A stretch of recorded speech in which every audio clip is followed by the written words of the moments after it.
Welcome to Principles of Effective Learning. In this lesson, you'll learn what makes a great learning experience for your clients and customers. This is an essential part of creating your product because this is where you will learn how to help your clients and customers achieve the transformation you're offering and do it in a way that builds trust, loyalty, and engagement. Now, a lot of what we'll cover here is in the context of information products like online courses. But the lessons here will also apply to coaching, masterminds, and service-based products. The key is to keep an open mind and ask yourself, how could this apply to me? Now, learning to convey information effectively isn't something that can be done overnight. In fact, the very best teachers never stop reflecting and improving on their practice. Now, you may not have the time or motivation to devote your entire life to teaching, but it's still worth putting in some effort to improve your presentation and teaching skills. Because when done well, creating an excellent learning experience for your clients and customers deepens their trust in you. It helps to amplify your authority, and it means you'll provide a better transformation. And as you know, when you get people results, they want to give back to you through testimonials, case studies, and referrals. Here are some very quick top tips for effective teaching. You want to aim to be as clear and concise as possible. Speak clearly, avoid meandering and getting sidetracked, and focus only on the information they need to take action on each lesson. You want to help people relate to the topic and understand the benefit by offering them context and clarifying exactly why the topic is important to them.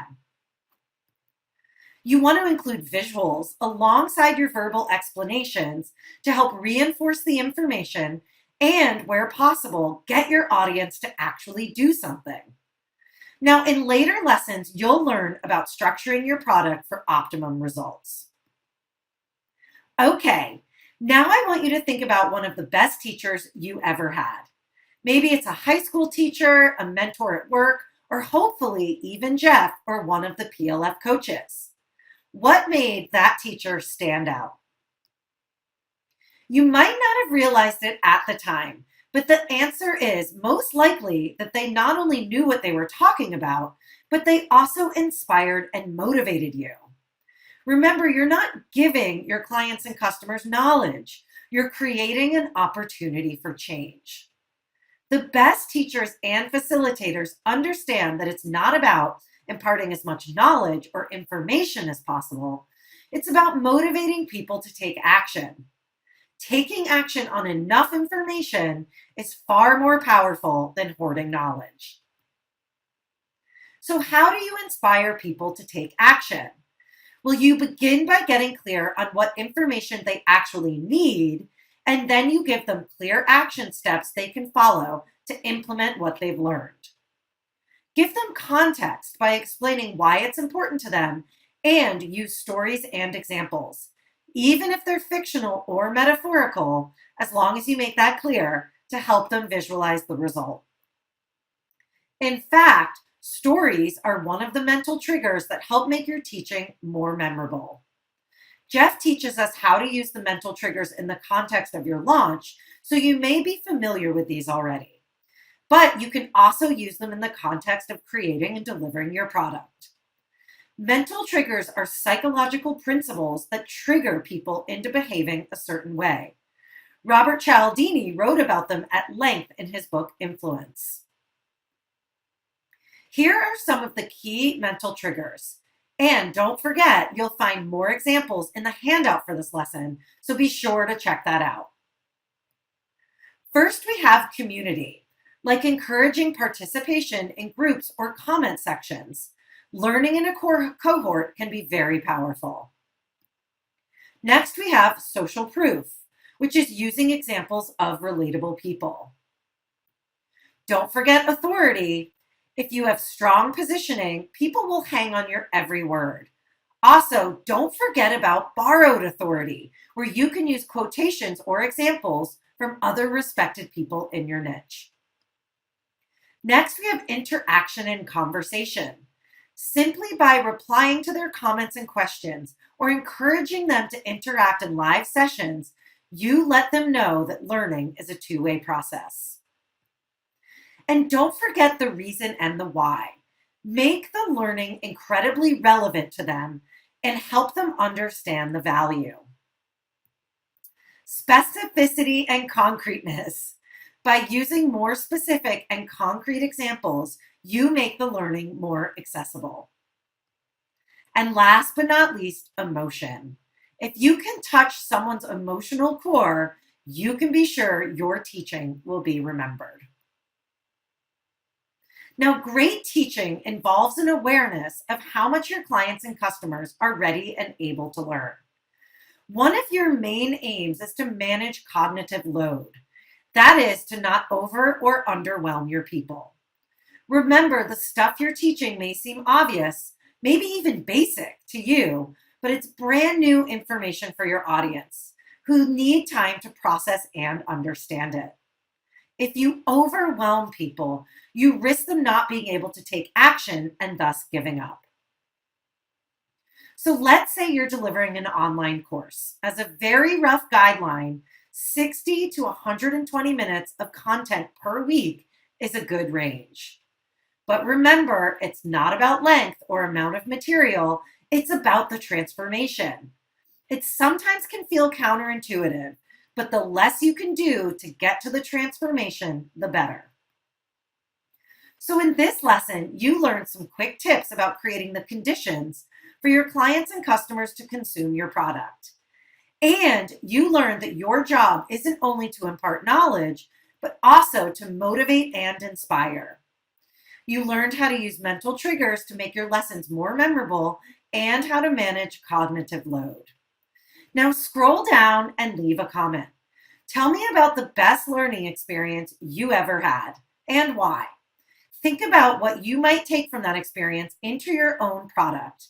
We look forward to reading your replies. Welcome to creating a product the market will buy. That could not be any more important. In this lesson, you'll learn how to use the PS path or problem solution path to ensure your product is perfectly tailored to your market. And you'll discover the benefits of using a seed launch to create your product. Your product absolutely must solve a problem that your avatar is struggling with. If not, it will be much more difficult to market and sell, and you risk creating an okay product instead of a great, phenomenal product that gets word of mouth and catches fire on all on its own. All of the work that you've done so far has been to ensure that you have a product that the market actually wants and is willing to pay for. The ultimate goal of that work is for you to be able to create a product that solves a real problem that your avatar has. So your first step when it comes to creating your product is to, identify that problem. That is what we call the problem solution path or PS path. This is a concept developed by a friend of Jeff's, Lisa Sasevich. We identify a problem and then offer a solution. In the full product launch formula process, the PS path, it's used in our pre-launch content, with each piece of content solving a problem before setting up the next problem, which is solved in the following piece of content, and so on. It's really quite brilliant. Your product should be the final and ultimate solution to your avatar's biggest problem. Let me say that again. The product that you offer should be the final and ultimate solution to your avatar's biggest problem. So to identify exactly what that problem is, reflect on all the research you've done and information that you've gathered so far, and list out the top 3 to 5 problems that your avatar faces. You know what they are. Make sure you're basing these on their actual problems, not what you think their problems are. Sometimes that's quite different. And then choose the one problem you're going to solve with your product. Choose the one that you feel you can offer the best possible solution for. For example, if you were in the public speaking niche, you might have identified self-confidence or finding speaking opportunities and presentation skills as your avatar's biggest problems. You've no experience in teaching how to build self-confidence, And there's already an excellent solution for developing presentation skills on the market that would require a serious amount of time and expense to improve upon. So, helping people find speaking opportunities would be the best option for you to choose. In the accompanying worksheet for this lesson, you'll be able to map out your PS path for your product, building on your transformation statement that you created earlier. So go ahead and download that worksheet once you've finished watching this video. Once you know the problem that your product is going to solve, the ultimate way to create your product is through a seed launch. Yes! In brief, a seed launch, that's where you pre-sell and deliver your product, typically an informational product like a course, on a week-by-week or lesson-by-lesson basis, usually live with in-the-moment coaching and support to a limited number of people. You also survey your members in advance of each lesson to ensure you're addressing their specific problems. This slide is a piece of brilliance right there. Memorize it.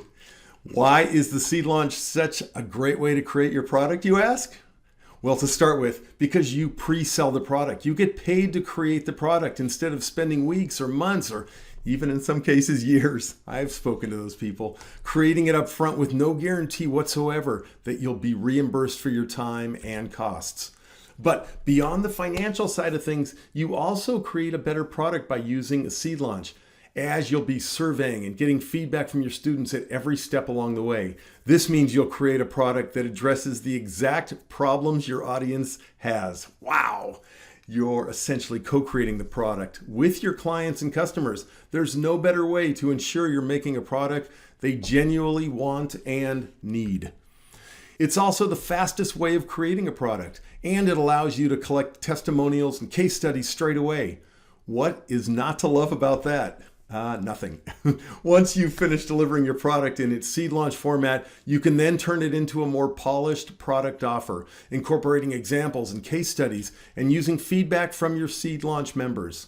So powerful. So as an example, if we use our finding speaker opportunities that I talked about earlier, we could do a seed launch by pre-selling a 5-module course with each module addressing a specific obstacle, delivered live weekly over 5 weeks. Then, each week we survey our students to see what's holding them back related to that week's topic and address each of their points in the live call along with their own teaching points. After we've delivered all the modules, we could have a video editor tidy up the videos, removing any dead space, mess ups, ahs, ums, and send the videos off to be transcribed, collect testimonials from our students and feedback that we can use to make further improvements. And there's a question that sometimes pops up at this point. What if I'm not an expert in my niche or I don't know enough about the topic to teach others? Well, there's a few ways of creating products that can take the spotlight away from you. Namely, 1, the interviewer, where you gather up experts and create a product around their knowledge instead. So after you outline your transformation, you identify suitable experts for each step and interview them. A variation on this model is the online summit model, where you have a host of experts deliver a variety of sessions, usually over a few days. Next, the partner model, where you find an expert and you work with them as their marketing product creation partner. Wow, really powerful, and it gets you out of the spotlight. Third, the researcher, where you gather existing data, knowledge, and market research and create products based on that knowledge. For example, Yuval Noah Harari once said that there is no original idea in his internationally acclaimed book, Sapiens. Can you imagine that? Right from the author, no original ideas in the book. He simply presented the information in an accessible way and has sold more than 12 million copies to date. Then there's the bundler, where you gather other existing products and resell or repackage them as a bundle. Just be aware that you'll need resale or license rights in order to do this. For example, you might find 3 different products that combined would offer a complete package. To use our public speaking example, you might find a short course on each of the problems we identified, and then you combine them into that one mega product that you offer. Don't panic if you already have a product that is finished or almost complete. You can still work with the PS path You just have to work backwards instead. So rather than identifying the problem first, you look at the solution your product solves and work backwards to identify which of your avatar's problems it solves. This is a great opportunity to refine the final parts of your product or to think about what you might be able to include as a bonus in order to better solve your avatar's problem. Of course, there are lots of different types of products you could create. The seed launch may seem like it's suitable for online courses or membership sites that deliver training or group coaching programs, but your product could also be a book or a service that you offer, or a physical product, or a whole host of other things. You could use the seed launch to say, figure out the best way to put together a subscription box of weekly organic produce from your very own farm. Hey, regardless, the important part is that your product solves a real problem that your avatar has. You mustn't lose sight of that as you go about creating your product. So in this lesson, you learned how to use the PS path to get a product that is the perfect solution to one of your avatar's biggest problems, and how you can use the seed launch to create an excellent product and get it to market in the fastest way possible. Your next step is to download the worksheet for this lesson and map out your PS path for your product based on the transformation statement that you created earlier. You remember that, right? I know you do. Now leave a comment below and tell me if or how you're going to use a seed launch to create your product. And if not, what type of product are you going to create? Welcome to Pricing Your Product. In this lesson, you'll learn how to choose the best price and payment terms for your product. This is something that so many people struggle with because the question can sometimes feel like asking how long a piece of string is. But choosing your price shouldn't be guesswork, and choosing the right price will not only affect your conversions, but also your positioning in the market. So let's dive right in. We talked about the problems of focusing on the stuff instead of your transformation while you were coming up with your transformation statement. But the same rules apply when pricing your product too. Your price should be based on the value of the transformation that you provide, not on how much stuff you give them. So the only comparisons you should be making are to the other ways to achieve that same transformation, not on how long other products are or how much stuff other products include. It's like the fictional story of the boat mechanic tasked with fixing a multi-million-dollar shipping vessel engine. They showed up, took a look around, pulled out their hammer, and lightly tapped one part of the engine, which suddenly came roaring back into life. When they presented their invoice for $100,000, the captain asked, "Why is it such a lot of money for such a simple fix?" To which the mechanic replied, "The actual tap with the hammer would only cost $1.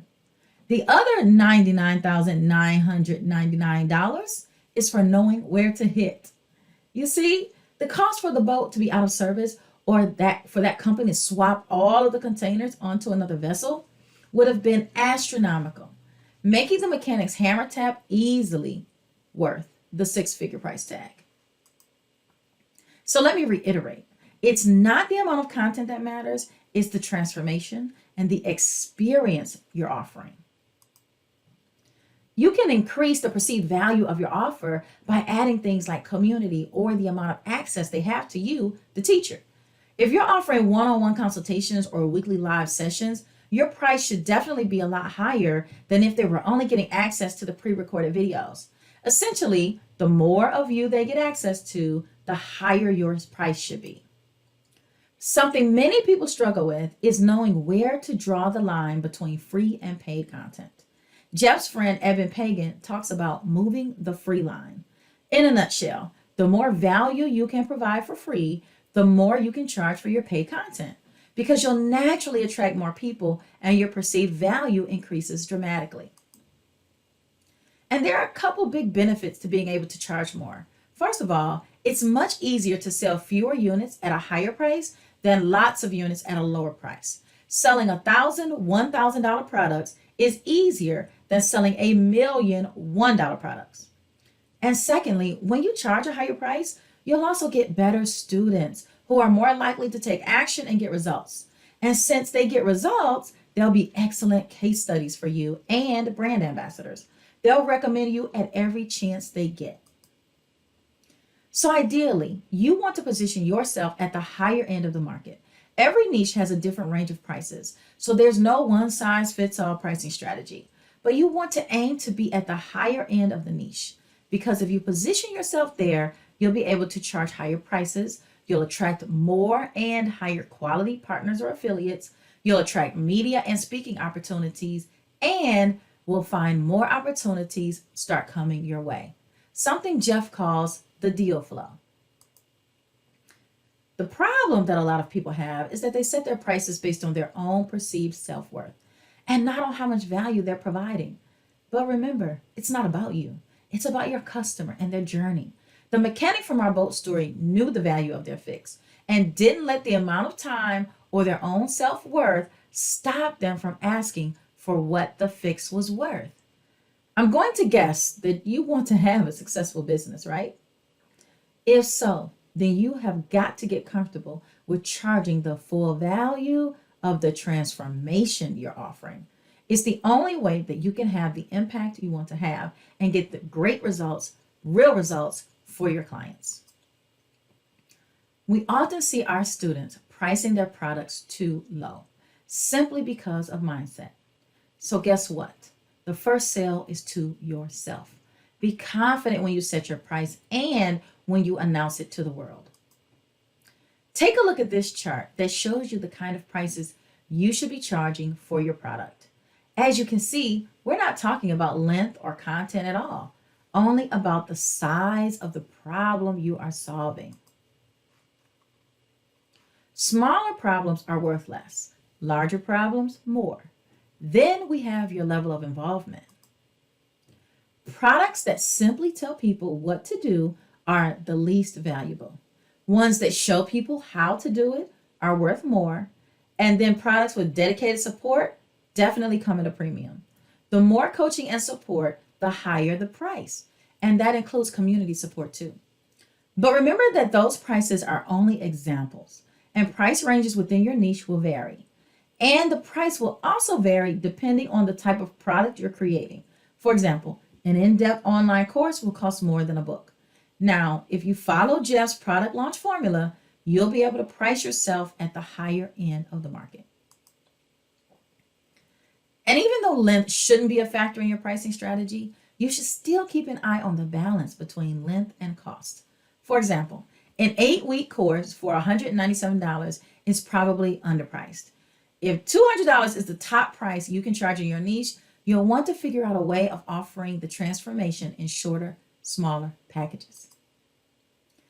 When pricing your product, don't forget the old sales trick of ending your prices with 7 or 9, like $997 instead of $1,000. Ending with a 7 or 9 makes the price appear to be a lot less than the rounded number and can seriously increase your conversion rate. Common prices are $97, $197, $497, $997, and $1,997. We have some sample pricing structures for you in the exercise. For example, if your product was 3 to 4 weeks with 4 calls and 3 bonuses, a good range might be $297 or $497 to charge. Now let's talk about payment plans. Offering payment plans where customers can pay for your product over a period of time can also help conversions. If you have a high-priced product, a payment plan can lower the barrier to entry for a lot of people by spreading the cost out for them. And this makes the initial outlay more palatable mentally. Take PLF owners Whitney and Saja, who added a long-term sub $100 monthly payment plan for their $2,000 program, which increased their conversions by an estimated 35%. Of course, payment plans come with downsides too. You have to monitor monthly payments, potentially chasing people for money and making sure only paying customers still have access to the programs. It can also make refunds and general terms and conditions a little more complicated. But particularly if you have a high-priced product, it's definitely worth considering. And the final thing you need to factor in is whether you'll offer lifetime access, including access to all product upgrades, or whether upgrades will be paid for. There are pros and cons to both. If your product is something that's fairly evergreen, in other words, not a lot will change in terms of how relevant your content is as time passes by, offering lifetime access can be a great additional selling point without short-changing yourself. This means that buyers will be able to access all the content for life, including any updates to the material. But if your niche is something that constantly changes, like technology related things, digital marketing, or things like that, then you may want to consider charging for future updates instead. Okay, so your exercise for this lesson is to create your price and payment terms. We've prepared a worksheet to help you with this. So we covered a lot in this lesson, but let's summarize. You learned to focus on the value and transformation you're providing when it comes to pricing your product, and not on the length of your product or amount of stuff you're putting together. You learned you should aim to position yourself at the higher end of your niche, and that the more access people get to you, the higher price you can charge. We talked about ending your price with a 7 or a 9, and to consider payment plans and whether you'll offer lifetime access or paid upgrades. Now open the worksheet and lock down your pricing and payment terms. Then leave a comment telling us what price would position you at the higher end of your niche. Welcome to Packaging Your Product. In this lesson, you'll learn how to name your product and create an irresistible offer. Putting your offer together properly is crucial for getting sales. So far we focused a lot on understanding your market and avatar and on offering results and a clear transformation, but you still need to include the stuff. Putting your offer together in a way that we'll outline in this lesson ensures that you'll cover all your bases when it comes to the actual package that you'll be selling. So first up is naming your actual product. Your aim here is to reflect the transformation you're offering right within your product name.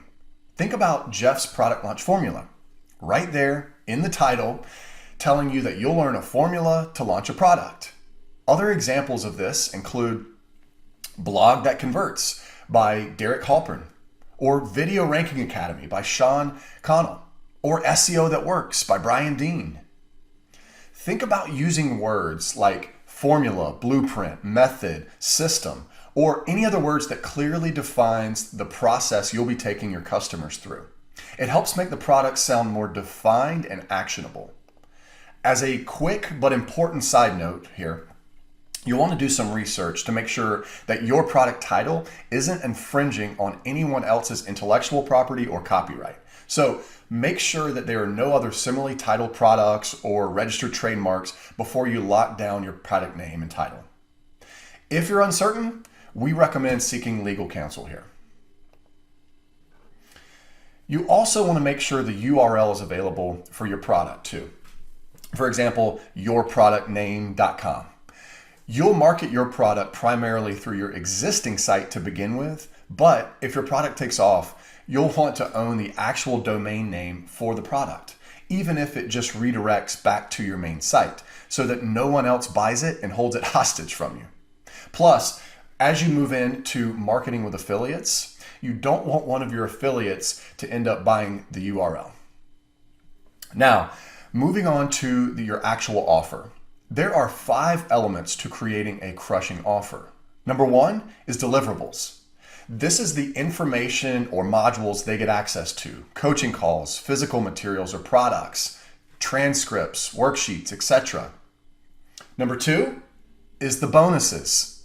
Similar to the deliverables in the sense that it's stuff they'll get, but your bonuses should be designed purely to overcome potential objections or to support the transformation.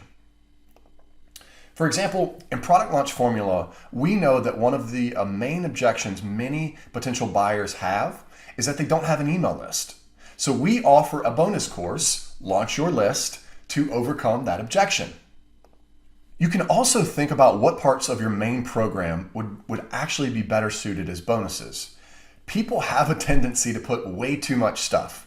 So take a critical look at your product and ask whether any part of it would be better as a bonus content. Likewise, also think about unannounced bonuses. Things that people get after they've signed up that you didn't tell them about. Over-delivering is a surefire way to get people hyped for the program and increases your chances of getting better testimonials and referrals. Number 3, price and payment plan.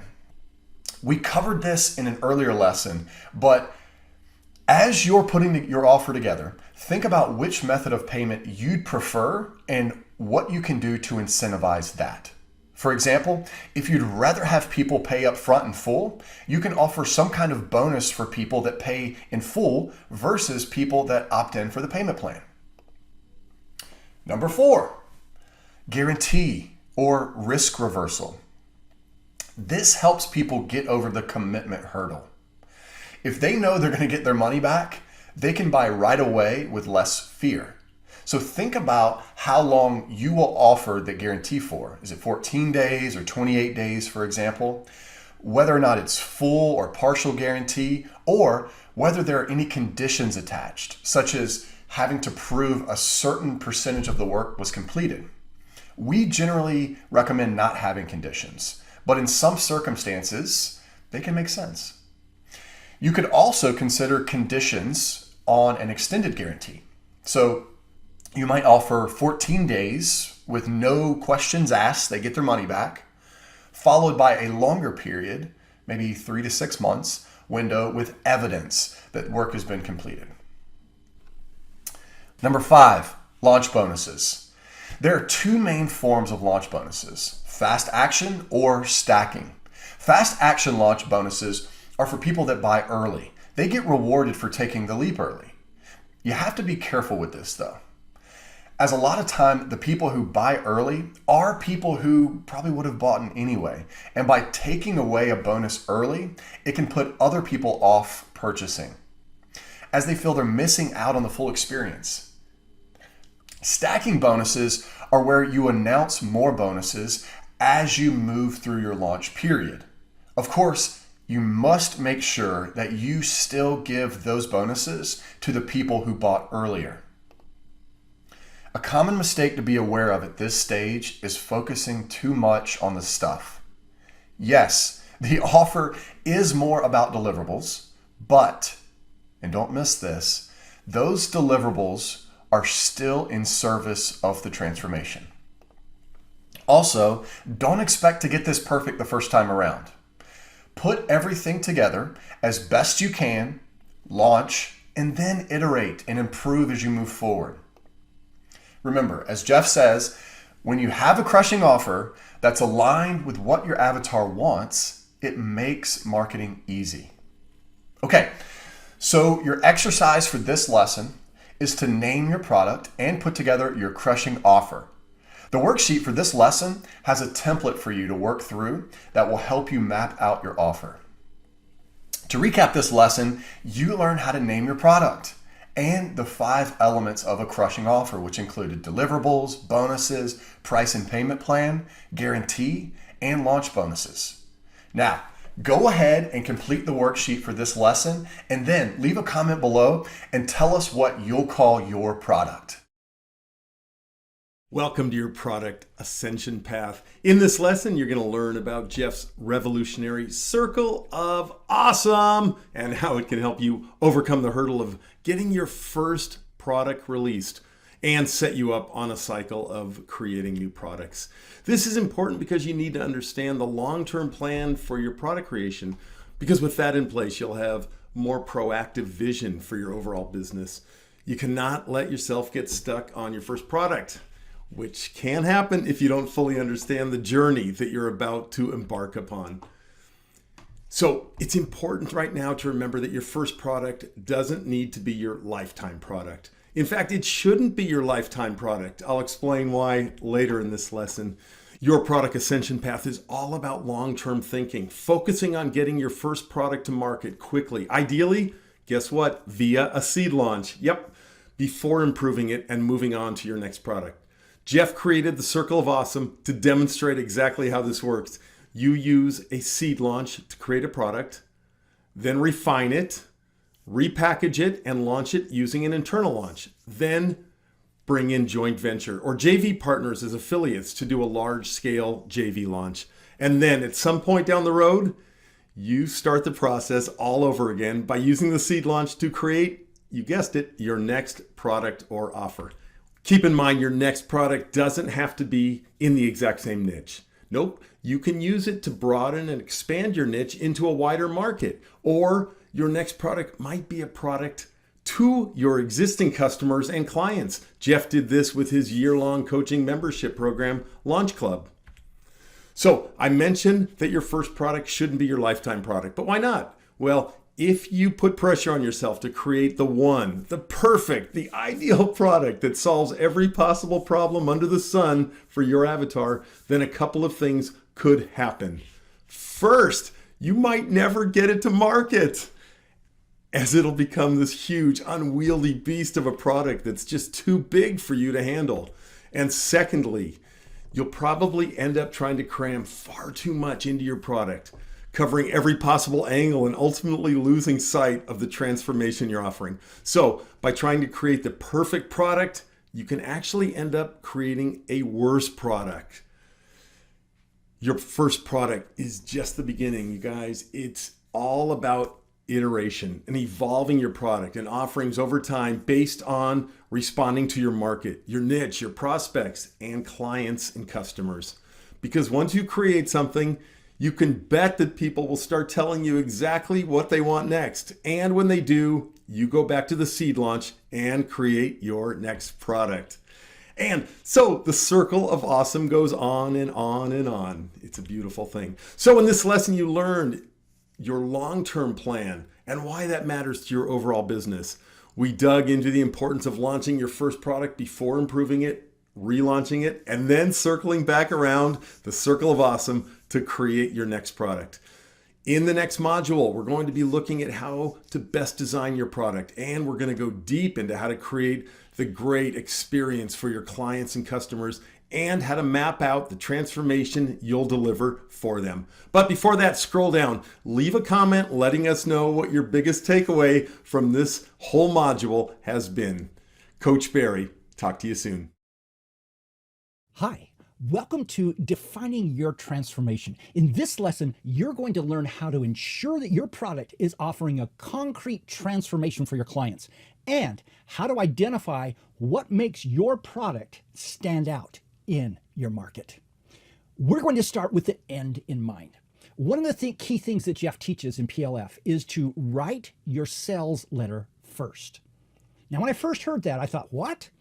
But then I got it, because when you do that, you get a ton of clarity around what you need to create and why. And in the context of creating your product, you want to be focused on the end transformation that your clients or customers will experience with your product. That transformation gets you focused on the right things as you move into actually creating your product. Jeff loves to say, be relentless in solving your avatar's life. And a core to that is to focus on the transformation. The most important thing to remember when selling is that it's not about the stuff, it's about the transformation. What do I mean by that? So for example, Jeff's product launch formula isn't about the number of modules that you get, how many lessons there are, this bunch of checklists that you get, and all these downloads. That's not what it's about. It's about using the formula to build a business and a life that you love. And when you can clearly articulate that transformation that you offer, it lets you stand out in the marketplace, and it makes the sale so much easier. So to help you focus on this transformation that your product is going to offer, we invite you to think about these key questions. First, what pain are you going to take away from your avatar? They're currently experiencing this pain. Your product takes that away from them. Opposite of that, what pleasure are you going to give to them? Here's another way of thinking about it. Who will they become if they have your product? What specific problems does your avatar have that you will aim to solve? I love this one. What will it cost your avatar to not have your product? So if they don't have your product, they're probably going to continue on with life just as it is right now. And One other question: what would it cost if your avatar bought somebody else's product instead of yours? As you do all this, we invite you to think not only about the immediate effects, but also the long-term effects, because most of these things have both a short-term and a long-term effect. For example, when Jeff bought a first guitar for his son, he didn't know anything about playing guitars. And without realizing it, he bought one that was incredibly difficult to play. The long-term effect of that is that his son doesn't play the guitar anymore, because that first bad experience was enough to put him off learning the guitar for the future. Now, not only do you need to focus on the transformation that your product offers, but you also need to get clear on what makes your product unique and what it makes it stand out in the marketplace. To do that, here's some questions. Ask yourself, do you offer a solution that's different from others in your market or niche? And what else makes your product or service unique from others in the marketplace? What specifically would make your solution more appealing to your avatar? And then we invite you to look closely at the existing offerings in the marketplace. Where could you offer something or fill a gap that others aren't doing to gain a competitive advantage? And I love this question. Fill in this blank. Unlike others, we or I, and what comes after that. Once you're really clear on the transformation you offer and how it is that you're different from your competition, then it's time for you to start to create your transformation statement. So the transformation statement is a wonderful, wonderful tool that goes like this. I, an action word, and then your avatar, how to do what they want to accomplish so that they can have the result or transformation that they're after. Now, I realize that looks really complex. So let me just give you a couple of examples. So, for example, I coach parents how to communicate effectively so that they can have incredible relationships with their children. Or I sell high quality golf clubs that help players get the ball where they want it to be so they can beat their friends and get the best score they've ever had. Now notice on this one, the wording is slightly different, but that's fine as long as you get the key points in this. Now, as you do this, as you create this statement, you're going to want to aim for like extreme clarity.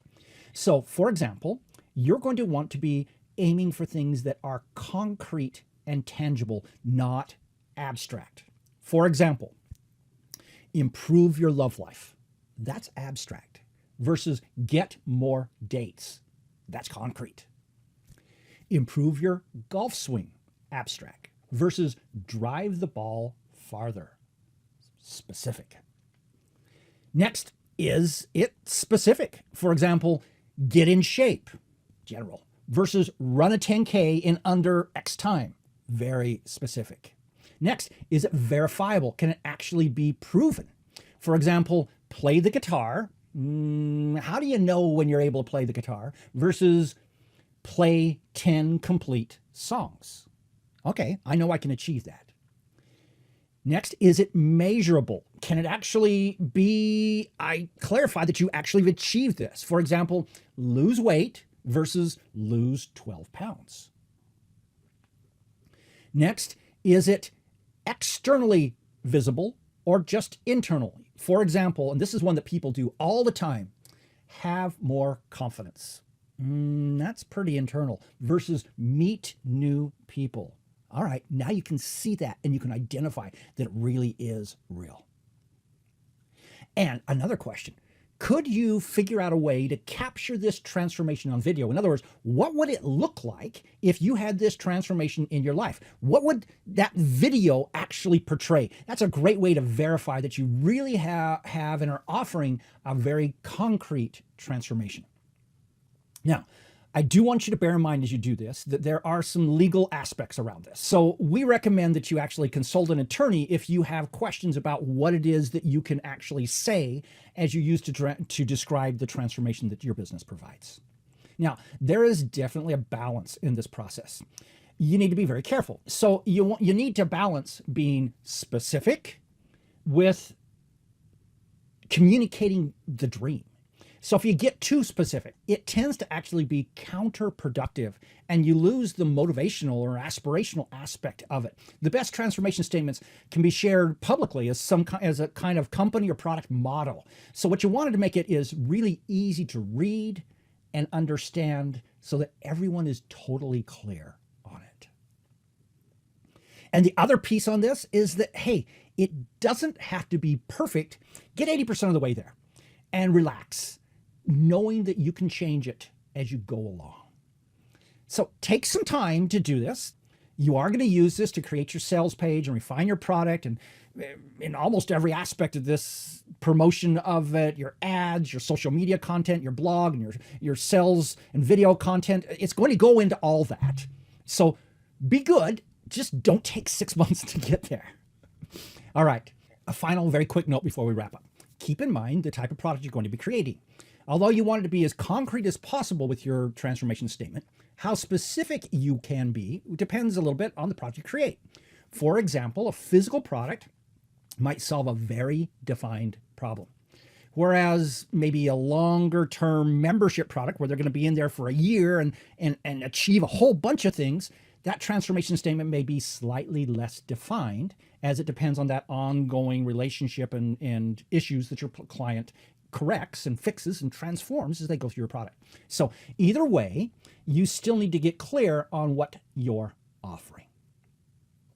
So in this lesson, you learned the importance of focusing on the transformation you offer rather than the stuff, the number of modules, the number of downloads, etc. You now know how to create a specific, concrete transformation statement and how to identify what makes you stand out in your market. Now, go and create your transformation statement. And when you're finished, go ahead and post it in the comments section below. So this lesson's all about team. And I'll tell you, my biggest mistake, if I look back over my business, is probably that I really took a long time to get on board with building a team and with getting any kind of help in my business. Now, if you're just starting out, if you're absolutely starting from scratch, starting from the beginning, haven't done your first launch, haven't started building anything yet, then you probably want to skip this video and come back to it later on. But at some point, you're going to be limited into how much you can grow and how much you can build in your business until you start growing a team. So the first thing you want to do is, when you're very, very first starting out, I think for most people, the first thing you should hire for, and you probably don't necessarily want to hire an employee, but this is probably could be more of an outsourcing thing. The first couple areas that, to me, most people start with is customer service. You can have all kinds of different fancy names for that, like client happiness, and I can't tell you all the different names, but it's customer service or client service. And the reality is, if you're building a business, you probably don't want to be spending a lot of your time answering customer service emails. But it's very, very important those emails get answered, and they get answered very, very well. The second thing that, and these first two could be in different order, but really customer service and tech are the two things that, those are the first two needs in general. For most people, there's probably going to be some tech that you don't know how to do, some technology that you don't know how to do, and customer service is probably not a super high value thing for you. So these two things are pretty easy to outsource. I outsourced this one for the first decade or so before we brought anyone in-house. Customer service was my first hire. So again, you can probably outsource these, and these are probably the first two roles you want to go at. Then we have a content team, or you might think about content in video. We do a lot of video. So we have one of the best videographers in the business is my son, and I've been working with him now since 2010. So he's really grown up with us, really grown his skills, and he's one of the cutting edge in the market, driving the market forward. He's amazing. And we have a content team. And what do? They help me so that I can just stand in front of the camera and shoot a video and teach. And then that becomes a course that has it has the transcripts, and it's on a site, and it's got the audio, and it all looks good, and it's got text before and after that, and it's got worksheets, and and everything that goes into the entire course. I just have to stand in front of the camera and teach, and my content team takes that and turns it into a course. So that's a really great thing. When I started out, I had to do every single one of those steps. And you will too if you're just starting out. But this is where you can get to, where you are just dialed in and I'm doing what I'm best at. What I'm best at is not loading up videos and making them look good on the site and taking those videos and turning them into transcripts and making those transcripts read right. Those aren't my unique ability areas. Standing in front of the camera and teaching is. Then we have, and this took a really long time. So this stuff isn't in order. After these top two, this stuff is not in order. We have a copy team. I used to write every single email, including those emails that said, hey, we've got a coaching call today. Or, hey, the new module is released. Or, hey, we've just released a new video on our blog. So I used to do every single piece of copy, every single piece. In the last year or so, we have now developed a copy team. So I don't have to do all that copy. I'm still reviewing all the copy. I'm still doing some of the really critical sales copy, but we have a copy team that's now learned how to write copy in my voice so it sounds like me. Then we have an entire coaching team. So the coaching team, they are the people that are really driving our Launch Club forward. They're doing coaching calls.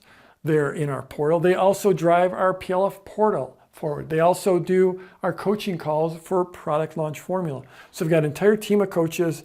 Most of them have been with me for 3 or 4, 5 years now. So they've been a huge, huge win for us.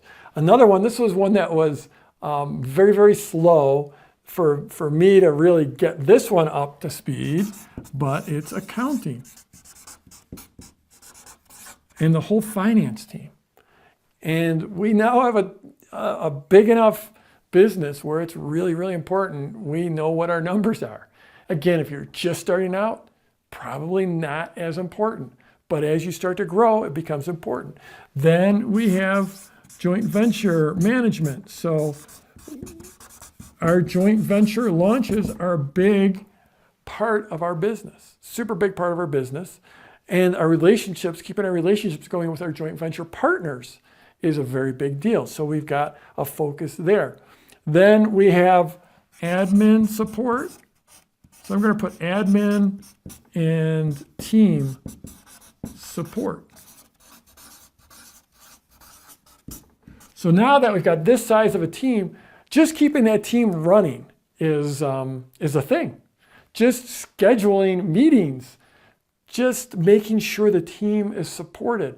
There's a lot of things happening all at the same time. So we actually have people that are just simply admin and that are taking care of people on the team. If you would have take me back in a time machine, even 5 years ago, that we would need this level of support would seem crazy. But we've actually grown up into a real business. And then this next one, I'm just going to write adjunct. And we have, this isn't really, these people aren't part of the 25, but we have other teams. These are other teams that my team interacts with. And there's a bunch of them. We have one that really is integral to running our big events. So we now run events for 1,000 people. And when you have 1,000 people, there is a lot that goes into that event. So we've here developed the skill for running events, but to run 1,000-person event, there are other teams that's their full-time job. That's all they focus on. So we have a team that we work with, and they become part of our team for our events. And we all work together, and we also for our AV, for our audiovisual stuff. At these events, I'm on these huge screens, cameras, speakers, sound systems. It's just crazy. And so our team, our 25-person team, during an event with these adjunct teams, we start to grow up into more like a 40 or 50-person team, maybe even bigger than that. So we have other teams that we work very, very closely with. We work closely with another team that trains me on how to lead and trains my leaders on how to lead. And we engaged a team that helped us train our copy team.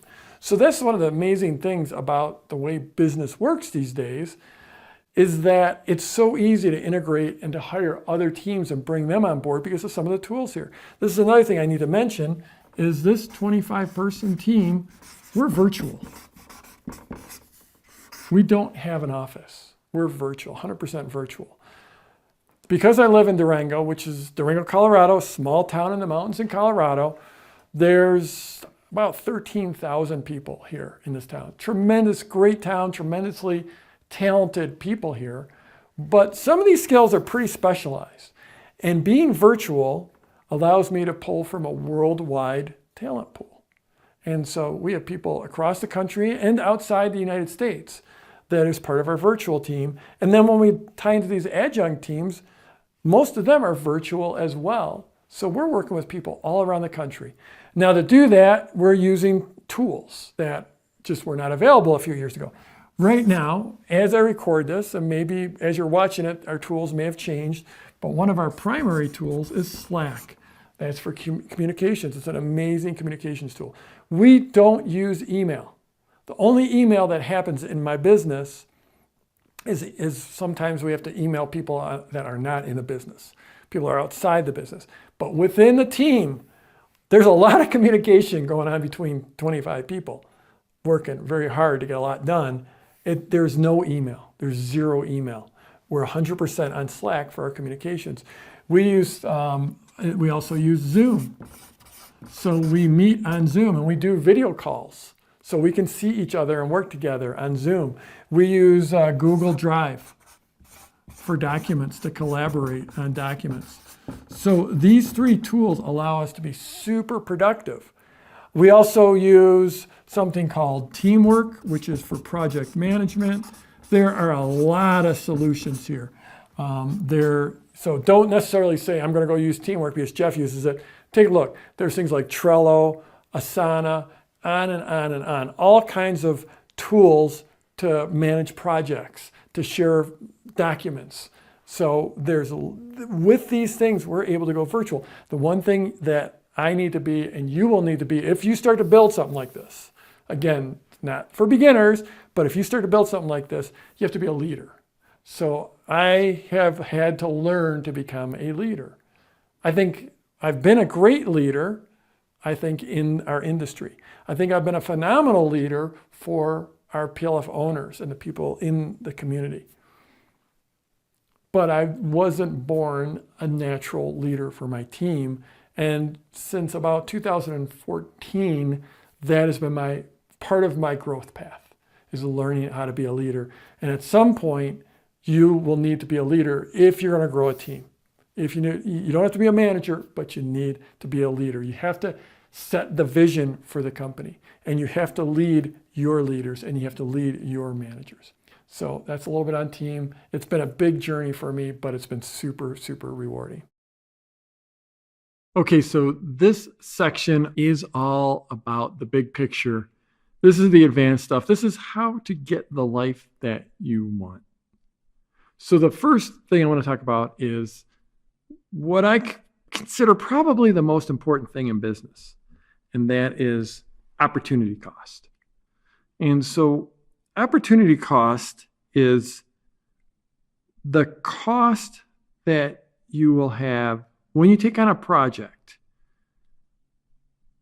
What will taking on that project prevent you from doing?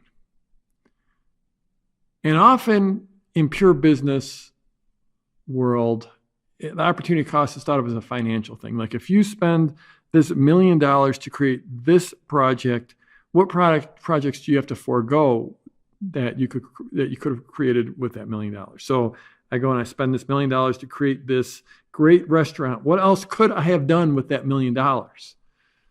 But in our kinds of businesses, which are generally not as capital intensive, but more time intensive, the same thing applies.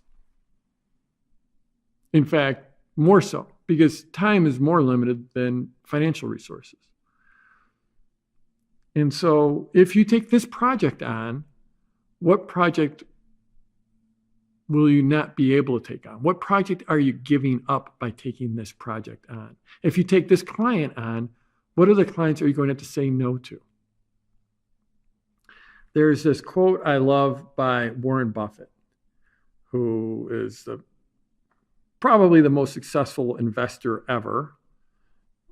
He's a billionaire many, many times over. And he says that very successful people, the difference between successful people and very successful business people, let me try this again. The difference between successful people and really successful people is that really successful people say no to almost everything. Now, saying no doesn't come easy to very many of us. To most of us, we have a hard time saying no. But that's the thing. You always have to say, what is the opportunity cost here?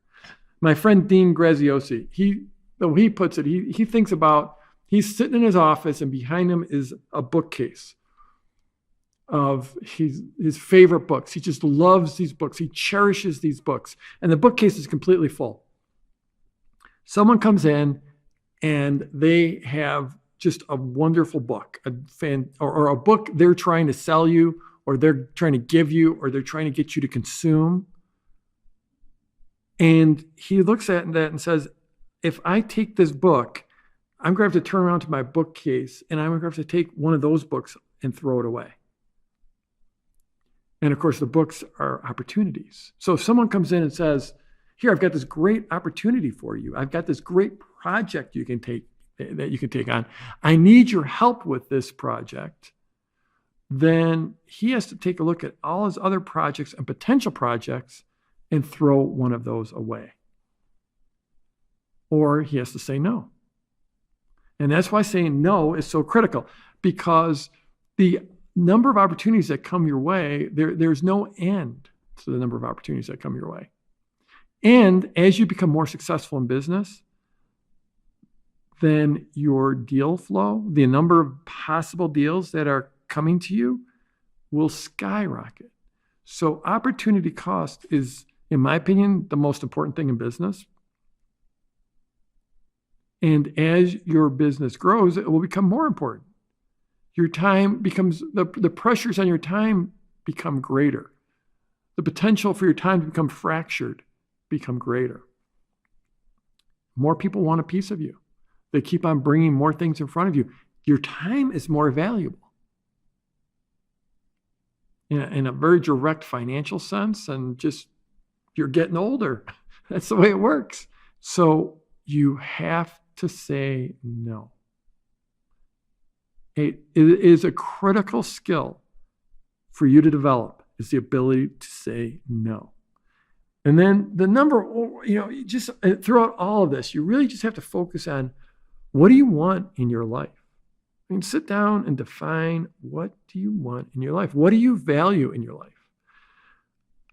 I am driven to make an impact, to help people out.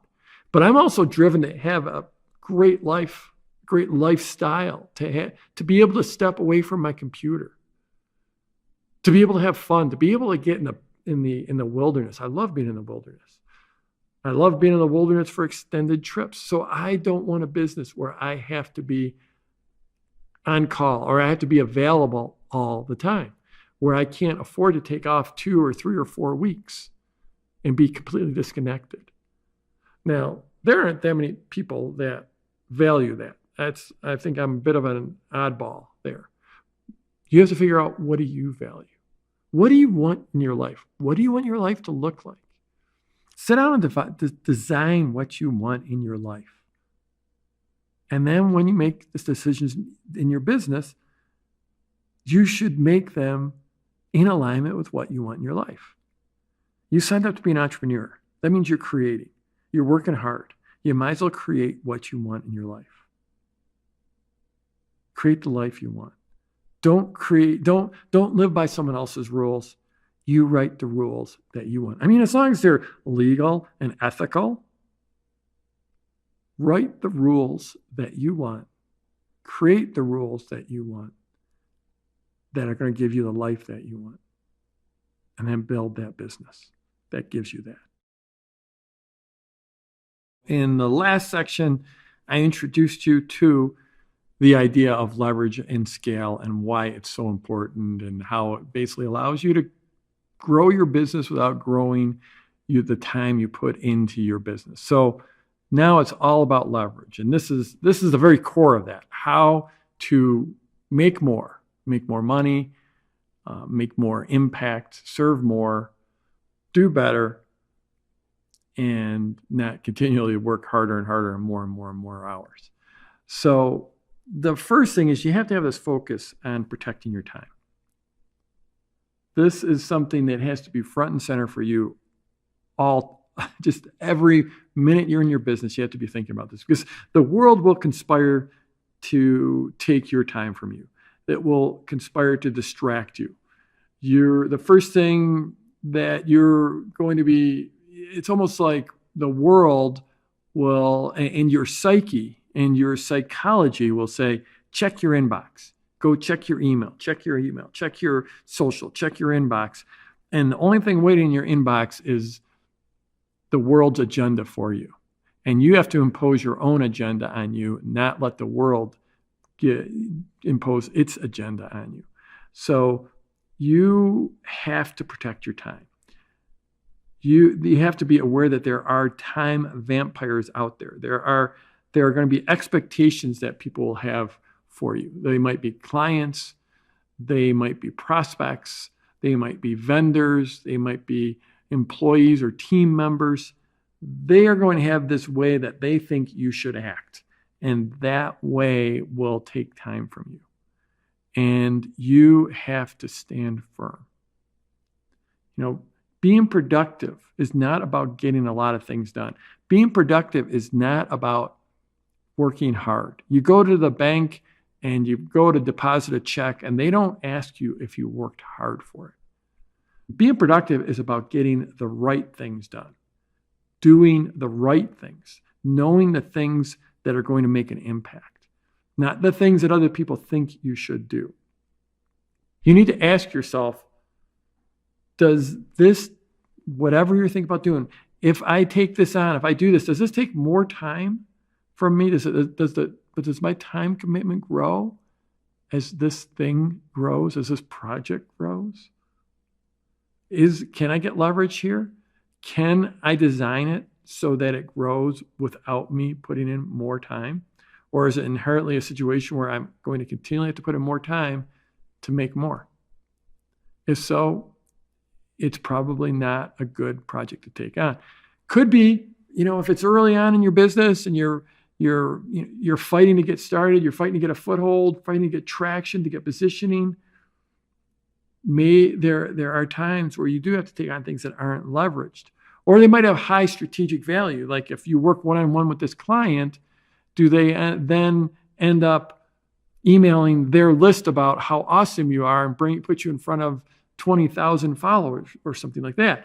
So there are times where maybe you make a short-term decision to do something that's unleveraged because strategically it will give you leverage in the long run. So ask yourself, if I do this one time, will it continue to pay dividends into the future? Dividends in either money or exposure or positioning or learning, in time, in money, in opportunities? If I do this one time, will it continue to pay dividends into the future? One of the greatest ways to get leverage is with publishing. Publishing is this idea of taking your thoughts, your ideas, your words, your voice, your writing, and putting it out into the world so that a lot of people can see it. It's the opposite of a one-to-one conversation. One-to-one conversation is fantastic, but you're having it with one person. Publishing, you're having it with many people. So this is one of the best ways to get leverage. It's great to get leverage in your marketing. It's great to get leverage in bringing you traffic and putting you in front of a lot of people, running a lot of people through your message. It's a great way to attract prospects. It's great for sales. It's great for product to create. If you can publish a product, I mentioned this in the last section, my product launch formula, I created a product. I published that product. I can sell it to 10 people or 100 people or 1,000 people or 10,000 people, and I don't need to put more effort into it. When I published my book, it took me a long time to write it, but I published it once and now over 100,000 people have read it. That's leverage. Repurposing your whatever you publish. So taking a video and turning it into an audio and turning it into a podcast and turning it into a YouTube video and a Facebook video and then having it transcribed and having it turned into a blog post. That's inherent leverage. That's another form of leverage within your publishing. Now, one great way to add leverage into your business is consider adding in some continuity sales. So continuity is a subscription sale. So you make the sale once and people keep on paying you until they cancel. So I've almost always had some form of continuity in my business. When I started out, I had newsletters about the stock market. So people would pay me every month or every year to get access to my newsletters. Now I have high-end coaching programs that renew on a yearly basis. I have my high-end Platinum Plus mastermind group that renews on a yearly basis. Lots and lots of different ways to do continuity. It fits into all different kinds of businesses, of types of products. Nowadays, most of the software you get is on a continuity basis. So continuity is fantastic because it sort of lets you relax because you know how much money is coming in every month. You don't have to go out and make a whole bunch of new sales. You just renew everyone once a month, or it could be once a year. So it lets you relax. It gives you some level of a guaranteed income. Now, it does take work. And if you're the one if you're creating content for it, then you will continue to have that work, that what I call a mental overhang of having to create that content. So don't dismiss that lightly because it can be a grind. It can wear you down. Now that doesn't say that just because you create something where you are creating content every month or every quarter or every year, that doesn't mean it's a horrible thing because it is still highly leveraged and it can scale. It is just something that you have to keep up with. So you have to think that through and think about whether you're willing to do that. Okay, so this section's all about how to scale. So again, scaling is this idea where your business can grow to a large degree. Maybe it can double, or it can quadruple, or it could 10x, or it could 100x or 1,000x. Some businesses will scale like that, some won't, but this is how to scale your business. Now, first thing I want to do is have a caveat that sometimes you have to do things that don't scale. And especially at the start of your business, that's the way to get started. So when I first started out, I would personally answer every email that came in, every question that came in, and I would invite those questions. Now, once you get a very large presence, large email list, large social following, at some point, you can't do that anymore, or else it will just burn you out. Especially when you're starting out, sometimes you have to do things that don't scale. And understand that sooner or later, you'll stop those things. There are some things that might not seem to scale, but they end up scaling. Like, for instance, I send a handwritten postcard out to everyone who purchases Product Lunch Formula from me. Now, in the early days, I wrote out that postcard to every single person. For the first, I don't know, maybe probably 1,000 people that bought. And then they became printed postcards that I signed, and that was probably the next couple thousand people. And then eventually it's a printed card with my printed signature that's handwritten, that's hand addressed by people that I employ. So that was, we still get a personal touch out there, but I'm no longer involved in it, and it does scale. So sometimes you start off with things that you're just doing them to create an impact, to create the impression you want, the positioning you want, the service level you want. And even though they don't scale, you can find a way to scale them eventually. Now, moving on, one of the things, this is a key one, and this is the idea that your strength eventually becomes your weakness. And that might sound a little weird, but let me explain. So for me, like one of the things that I'm strongest at is marketing. But then as the business grows, and we start to grow the team and start to hire people, it's hard to hire people that are as good or better than me when I'm, if not the best in the world, one of the very best in the world. But then eventually the business grows to the level where I become a bottleneck. That goes from being the strength to being the weakness. I become the bottleneck. I become the choke point. I constrain what the team can do. And it's hard for me to hire because I'm so good at it. It's hard to find someone who can perform at my level. So you have to watch this, that your strength becomes your weakness.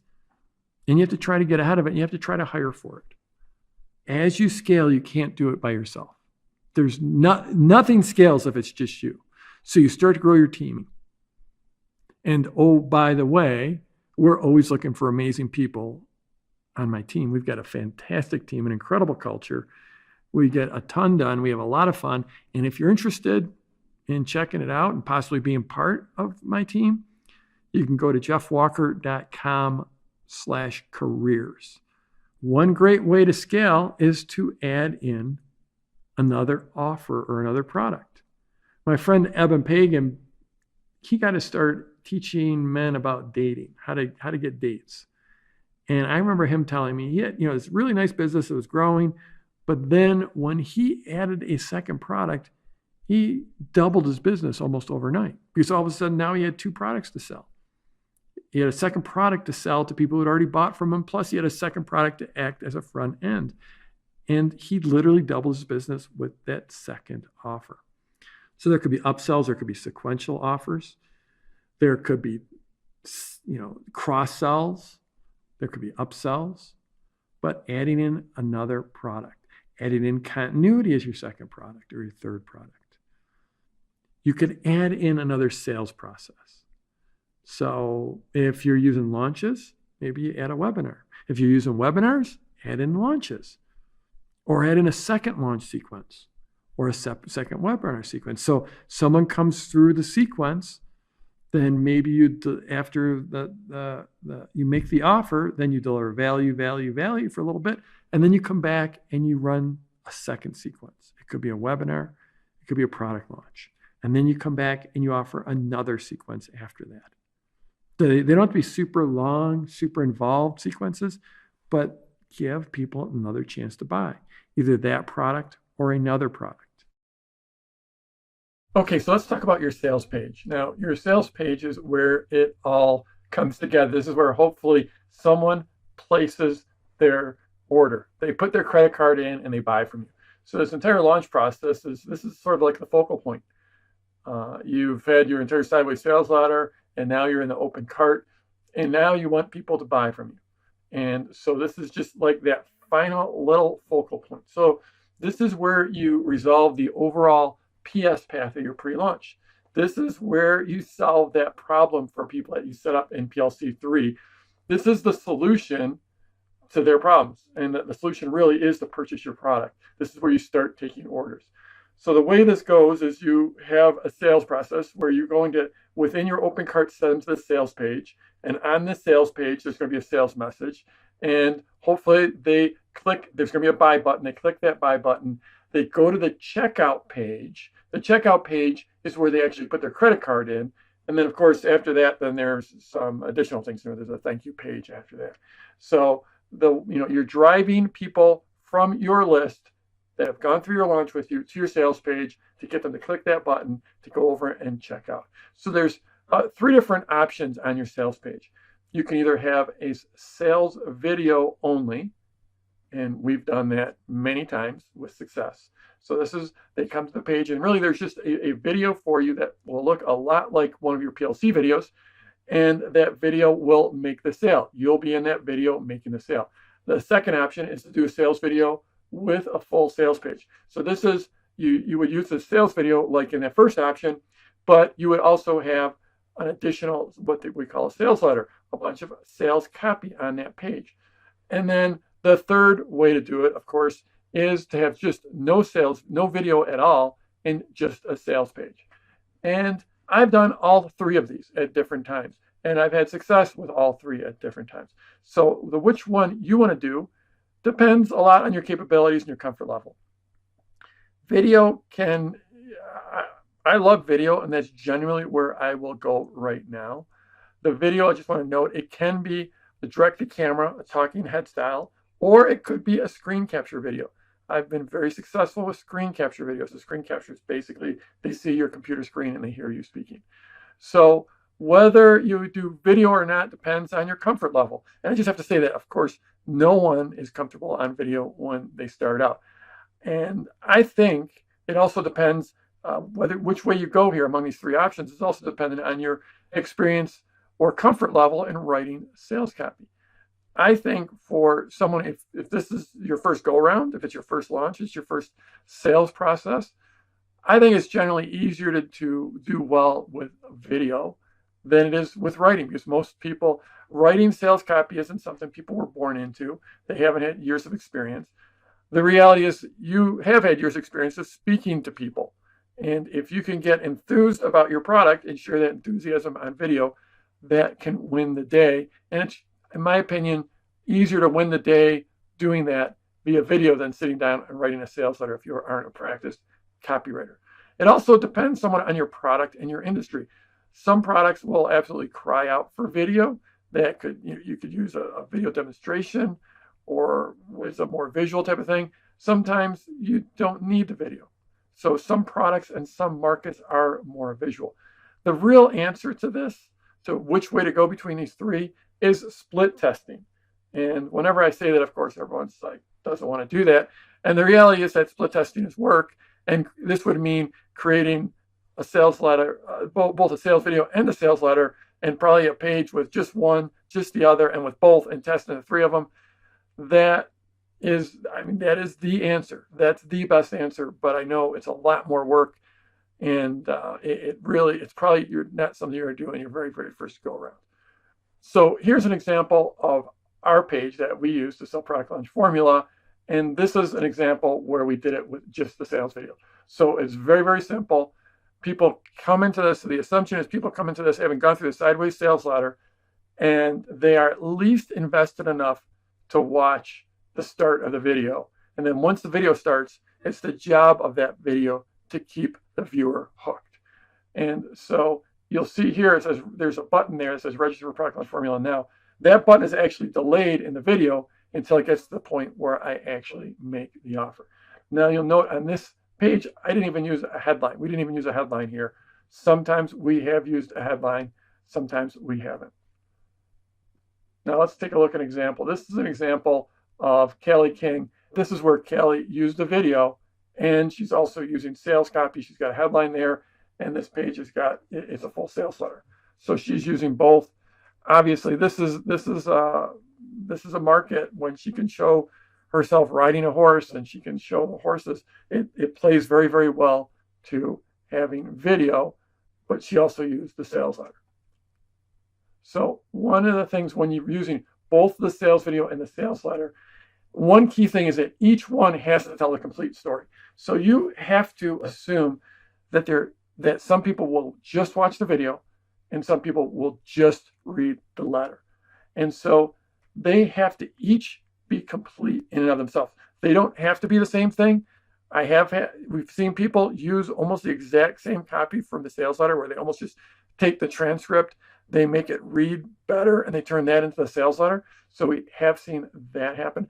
But the key thing is they have to be independent of each other. Now they can complement each other.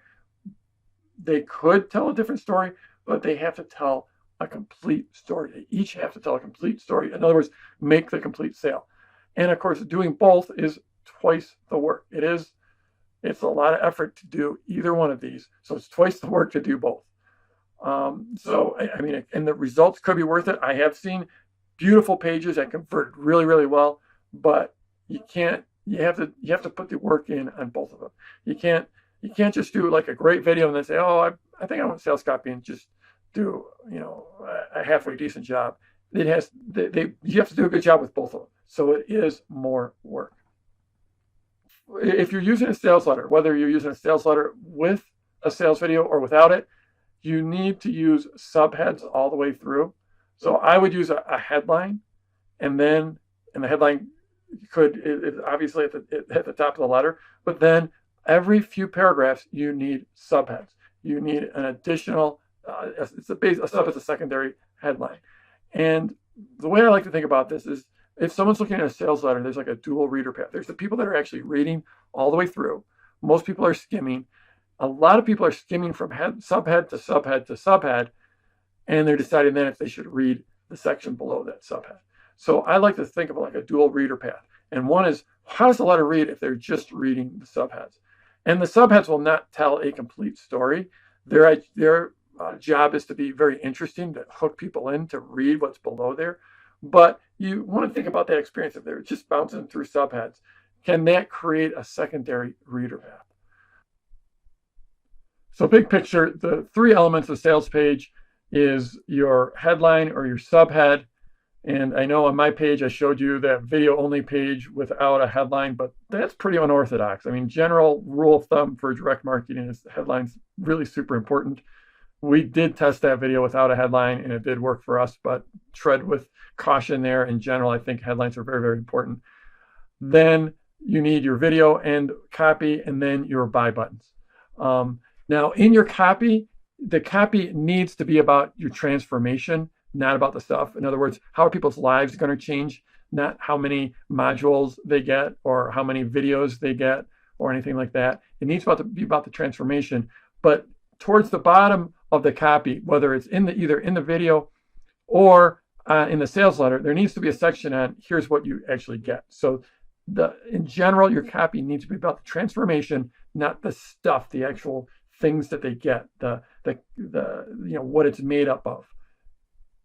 But you actually do have to wrap around to that here's what you get section. And then you need a buy button with a very clear call to action. You want to reveal that buy button when you make the offer in the video. So it's timed so that button comes up when you make the offer.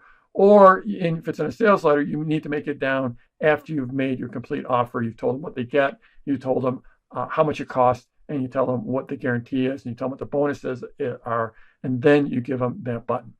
And the actual text on that button, what we call the CTA, or the call to action copy, the CTA copy, whether it says buy now or join now or register now, that copy actually does make a difference. What those words say make a difference, and that's another good thing to test. So in addition to the sales page, there are 4 additional pages that you need, or at least 3 pages and another one to consider. The first one is one to consider is what we call a summary page. And this is a page that goes after they click the buy button before they go to the checkout page. And this is a page that would list everything they get. Now, this is actually an innovation I came up with recently, and it worked really, really well for us for Product Launch Formula. Now, Product Launch Formula is a big offer it's a high-priced offer, and it includes an awful lot with it. So we put up a summary page. Since we were going from a video only page, then we gave them a summary page so you could see everything you got, and then it went to the order page, which is we also call the order form, the checkout page.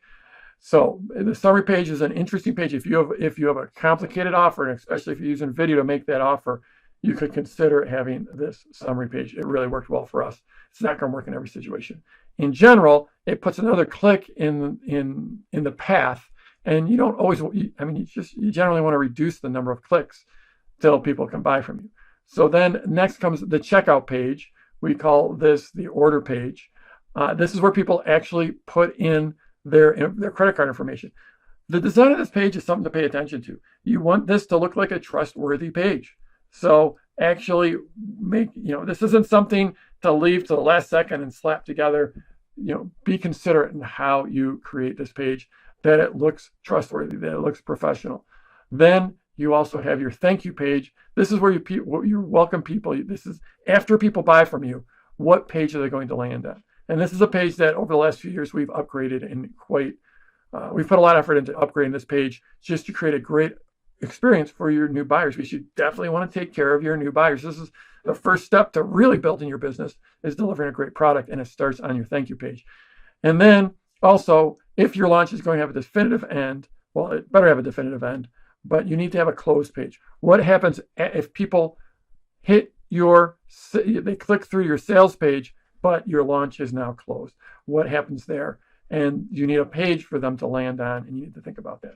So a few bonus tips for you.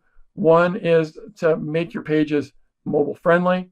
Another one is to keep them clean and simple. Another one is that you need to fine print your terms, your privacy policy, your earnings disclaimer, and all of that stuff from a legal standpoint is important. And then testimonials and case studies. Putting those on these pages, is a great place to use testimonials and case studies, is on your sales page and on your order page. So that's how, what you need to do to create a sales page that's going to get you conversions. These pages, they're critical. They're a big part of your launch. So scroll down and let me know if you plan to do either a sales video or a sales video plus a letter, or just a sales letter. Let me know in the comments below. Hi, this is Don Crowther, one of your PLF coaches. Let's talk about bonus strategies. So a bonus is something that you offer free to someone who buys your particular product. They can help you sell your course. They can help the perceived and, frankly, the real value of your offer, and they can help people to actually achieve transformation. Now, one of the reasons why it's very important to look at bonuses is that bonuses can become a good stack of bonuses can actually double, triple, quadruple your actual sales of your program. And so we want you to, number one, offer bonuses, and number two, think through those bonuses carefully so that each bonus is carefully selected to increase your sales and to improve their transformation that they end up receiving as a result of taking your particular program. And so it's worth thinking about these very carefully and analyzing. They're part of your offer, your course and your price, but then you add on top of it the bonuses can literally be the thing that pushes people from being well, I can live without this, to, yes, I definitely want to buy this. Click here to buy. Okay? So let's look at some criteria of what makes a great bonus. One of the things is a great bonus addresses objections that people have to your course. So, for example, with Product Launch Formula, one of the things that people have as an objection when they're considering buying that, one of the things that holds them back from buying it, is they say, hey, I'm going to need a list to launch to, and I don't have a list. So therefore, what I'll do is I'll go build a list, and then I'll come back and buy your product later.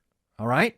Well, so what Jeff did is he looked at that and he said, how can I solve that objection? And so he created a bonus called Launching Your List, which then takes care of that objection and says, hey, you don't have to go do that. I'm going to give you that training right here as one of the bonuses for the course. Next, a great bonus fills a gap or a perceived gap in the information that they're providing. So Product Launch Formula again, people oftentimes ask, hey, does PLF teach me how to create a product? And so Jeff created his product creation code, which literally walks you through step by step all the pieces necessary to create that product. So now people have a product as part of buying Product Launch Formula. They have a product that they can actually launch by going through this particular bonus. What else? A great bonus is relevant.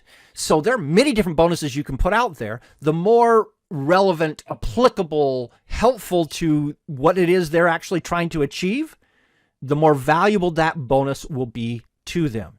Next, a great bonus helps your positioning as an expert. In fact, as the expert that they want to pay money to help them solve their particular problem. Next, A great bonus expands on or deepens a topic. So let's say your product teaches them a system, do these 5 things to achieve this result. Well, they may look at it and say, but I think I really need to understand a little bit more about step 4 of that. Well, a bonus can teach, expand, and deepen on that step 4. And so it can solve that particular problem. Are you noticing that many of the things that I'm talking about are the bonuses can help to cause people to go just that little extra step that pushes them over from maybe buying to I'm absolutely buying to, because your bonuses solve those little things that they think they still need to have in order to be comfortable buying your product. What else makes a great bonus? It shortcuts their results. It makes it easier for them to achieve the result that they want to, or it helps them get to the transformation they want to faster. So it can make it easier, or it can make it faster. And also a great bonus can actually lead to a future offer. So you sell them this, and then later on, you're going to sell them that. Well, maybe a bonus can help push them in the direction of that second sell that you really, really want to make to them.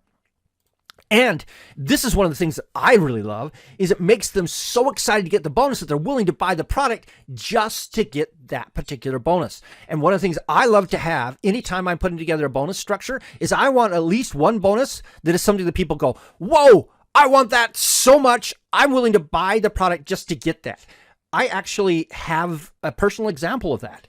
I listened to somebody do an amazing presentation for a product I already owned. And I went to the back of the room and I bought that product again, just because the bonuses that he offered for this particular sell were exactly what I wanted.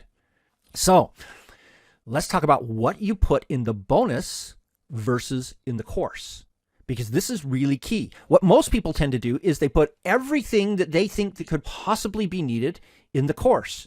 And in doing that, they lose out on the opportunity to build a great stack of bonuses that will cause people to want to buy the product just to get it. And so the rule is, if it's not essential to achieving transformation, it's a bonus. The key operating term in that sentence is essential. So it can be something that's nice to have, something that contributes to it, but if it's not one of the essentials, it's a bonus. What I like to do is I actually take every piece of the course, lay them all out on a piece of paper, and then I just take and start circling the ones that I can move over into bonuses. Because though they're great, they're not essential to achieving that transformation. And the beauty of putting it into the bonus is that it gives me another chance to talk about it and to sell people on buying the course because they're getting this. That's the beauty of breaking something out into a bonus rather than keeping it in the product. Because when it's in the product, it's just buried in all the stuff you get in the product. But once it's called out into a bonus, it gets talked about separately. And there's something in the human psychology that makes, oh, this is a free thing? I'm going to pay attention to that. All right. So bonuses can take several formats. Because I'm sure that there are some of you out there who might be thinking, well, what could I have as a bonus? So one of them is a personal consult or a one-on-one call. This is actually not my favorite bonus. It's an easy one to add, but the challenge is it can become very time consuming if your course does really well. And I only really like to add this if you have another purpose behind your one-on-one call. If it becomes something where you're setting people up to eventually sell them another product or something like that, it's not my favorite. It's always a great one. It helps to sell things, but it's not the first thing I tend to add. Next is Q&A calls or group coaching. Those are always powerful additions as bonuses for any program.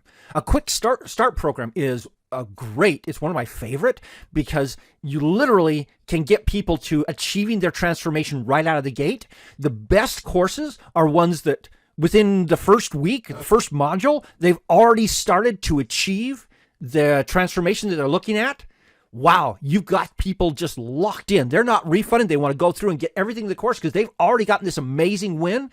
That's a great usage for a quick start program at the beginning as a bonus that can get people into it.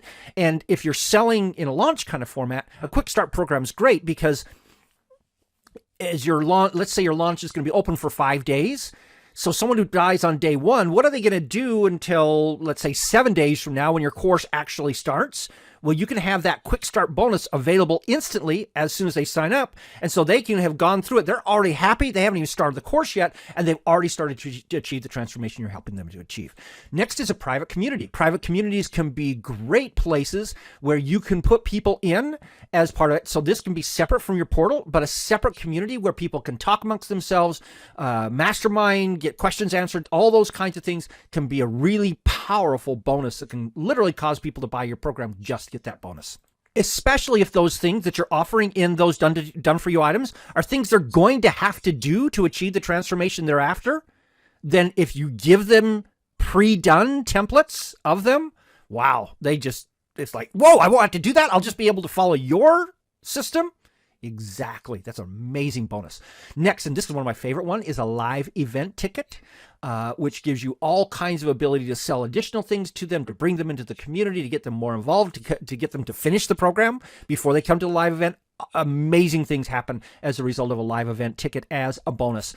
Another one is a standalone training your product. So as we talked about launching your list, or the product creation system. So those can be great bonuses because you're taking this, yet you're going to get this other training that'll help you to do this.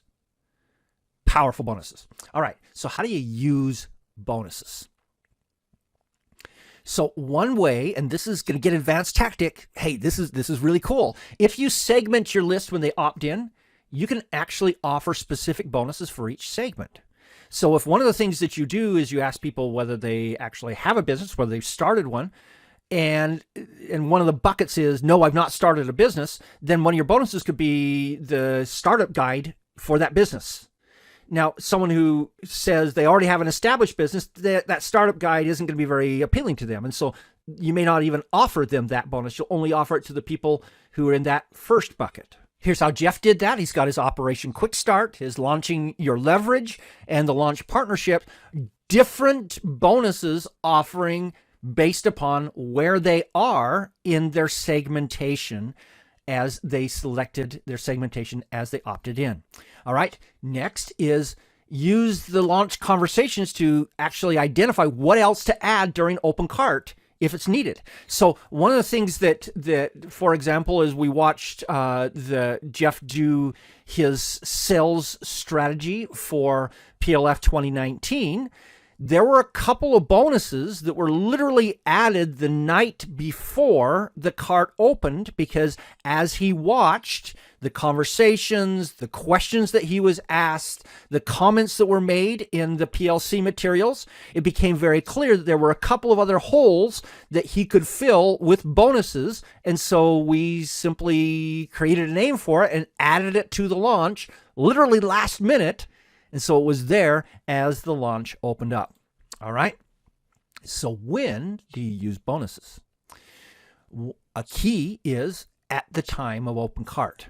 So as people actually have as you have your sales message to them that opens your cart, that's when you present your bonuses to them. Hey, here's all these bonuses. You're going to want to get into the program because you'll get these bonuses, but only if you sign up by this date. Now, one of the things we want to caution you is to be careful with fast action bonuses. They can actually do things like close down your servers and make some people mad who didn't act fast enough and those kinds of things. And Jeff discusses that in the program. But just be careful as you use them. Okay. So you can use them in the sales videos. You can talk about them in webinars or live interviews during your open cart.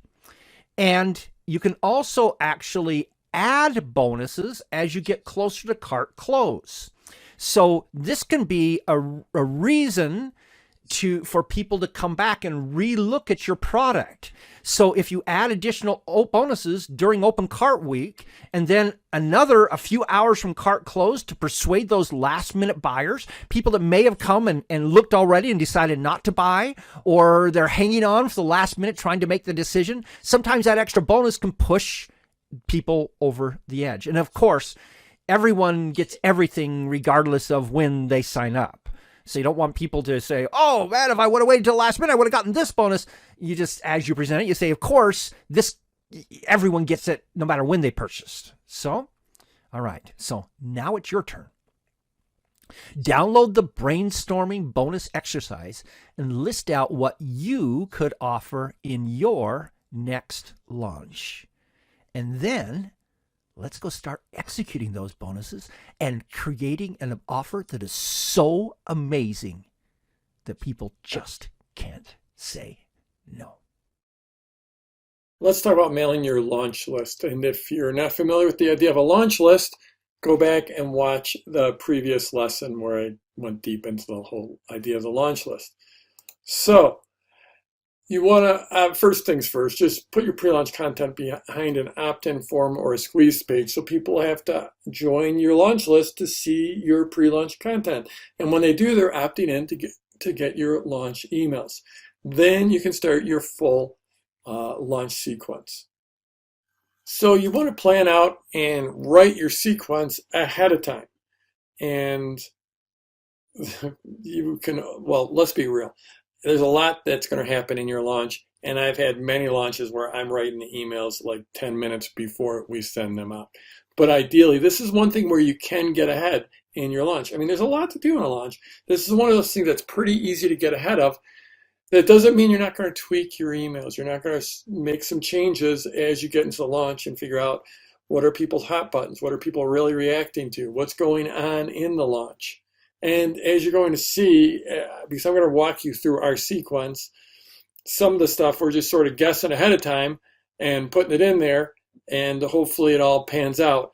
But like I said, this is one place where you can get ahead in your schedule. I do use Google Docs. We use Google Docs. It used to be for, I don't know, 8, 9, 10 years in this business, probably actually 10 years. I didn't have anyone working with me other than my wife helped me out. Now I've got a great big team. And so with the great big team having Google Docs, it allows us to share these and collaborate a lot easier. So I might write an email and someone else might proof it and someone else might queue it up and send it in our email program. Or someone else might write the email and I'll go in and approve it and tweak it, and then someone else will proof it, and then someone else will send it. So it allows us to collaborate. But even if you're just doing it yourself, Google Docs, just the way you can lay it out like this, can work pretty nicely rather than having a bunch of different Word files or different text files.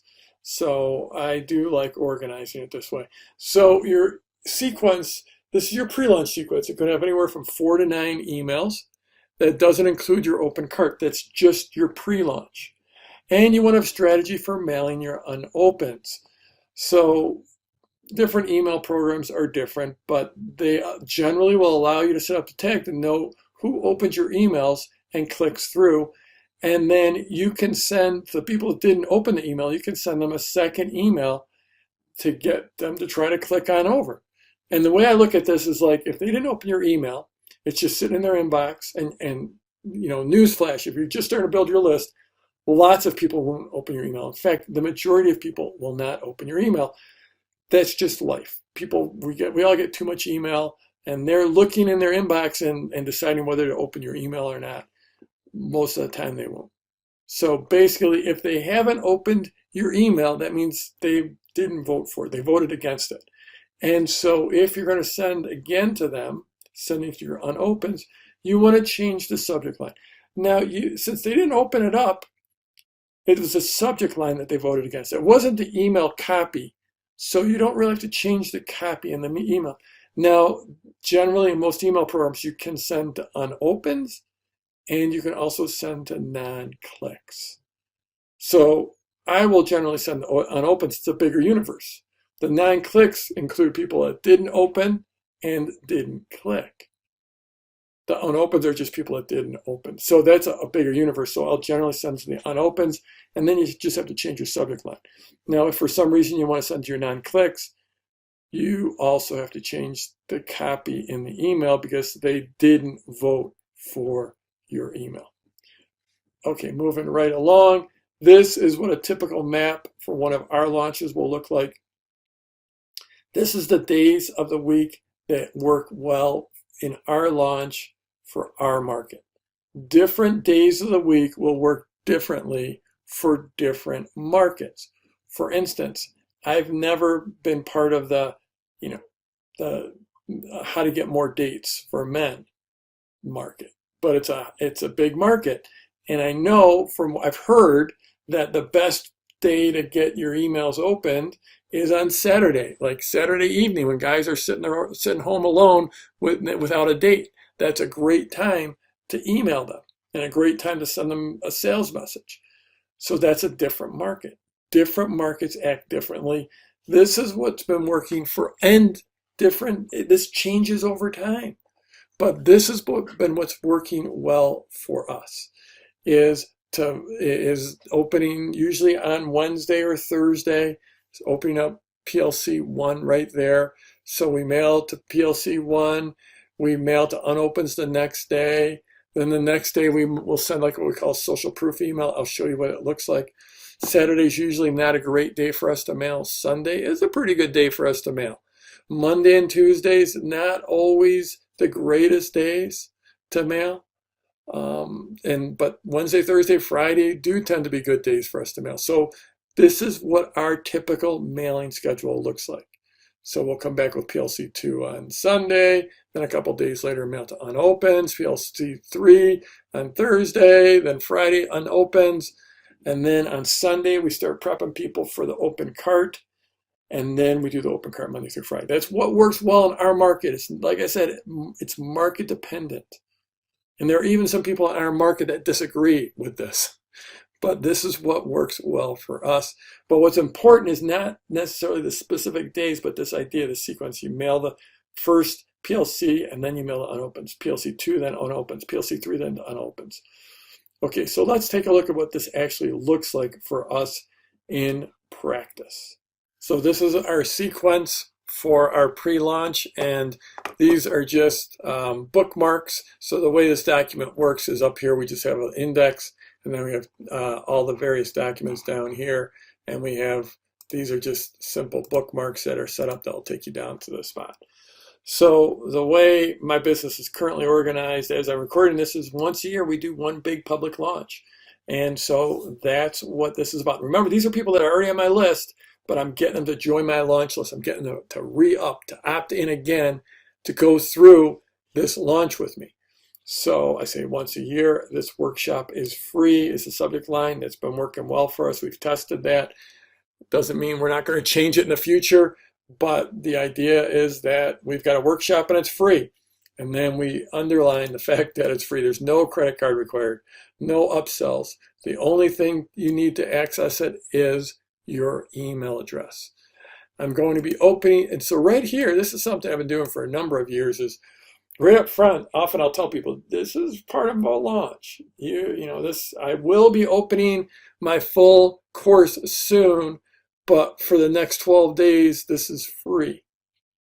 One thing I want to note here is, actually, I'm going to go back over here and show you, I'll go prior, is the thing that you have to remember is some people are going to opt in on PLC 1 and they're going to be part of your journey from here, but some people are going to opt in on PLC 2. So this email has to sort of account for that. I'm sorry, right here. They'll opt in here for PLC 2, and then, so people will come into your launch at different times. That's okay. You can't get everyone to automatically sign up here on PLC 1. That would be ideal, but you don't. And really what we do, to get a little more technical, is like when someone joins your email list, generally there's an email that goes out immediately that welcomes them, that says, hey, you're all set up now. Fantastic. And that welcome email will actually tweak. So in PLC 1, if they join, the email they get is awesome. You're ready for the workshop. PLC 2, when they get that, it's awesome. You're ready for the workshop. If you missed that first, since you missed the first video, go check that one out. We'll give a link to the first video as well. And we'll do the same thing with PLC 3. It's not super complicated, but we're just giving people a slightly different welcome message depending on when they join. Again, this is how you exactly do that in your email program varies, but it's generally very simple no matter what your program. So coming back to this first email, little bit of just about it. It's not theoretical. We've gotten $500 million in results. Now this is old. Now it's over $1 billion in results. But anyways, it's a bit of just like a bit of authority build. And down here is a bit of authority build. So authority is one of those most important mental triggers. I've been doing it for a long time, and I've had 1 million people go through it. So that's massive authority. Now, you probably won't have the authority to the level I do, but that's okay. Use what you've got. So I give, and this is just standard email. The way I organize email is I have a link, and then I give a little extra white space below that link, and then a link, an extra white space below that link. So it's, the copy is always a paragraph that leads into the link, and then the link, and then a little bit of extra space, and so on. So this is what we send out for the people that didn't opt in for that first one. So the people that didn't open that first one. So I actually, once a year, this is the subject line up here.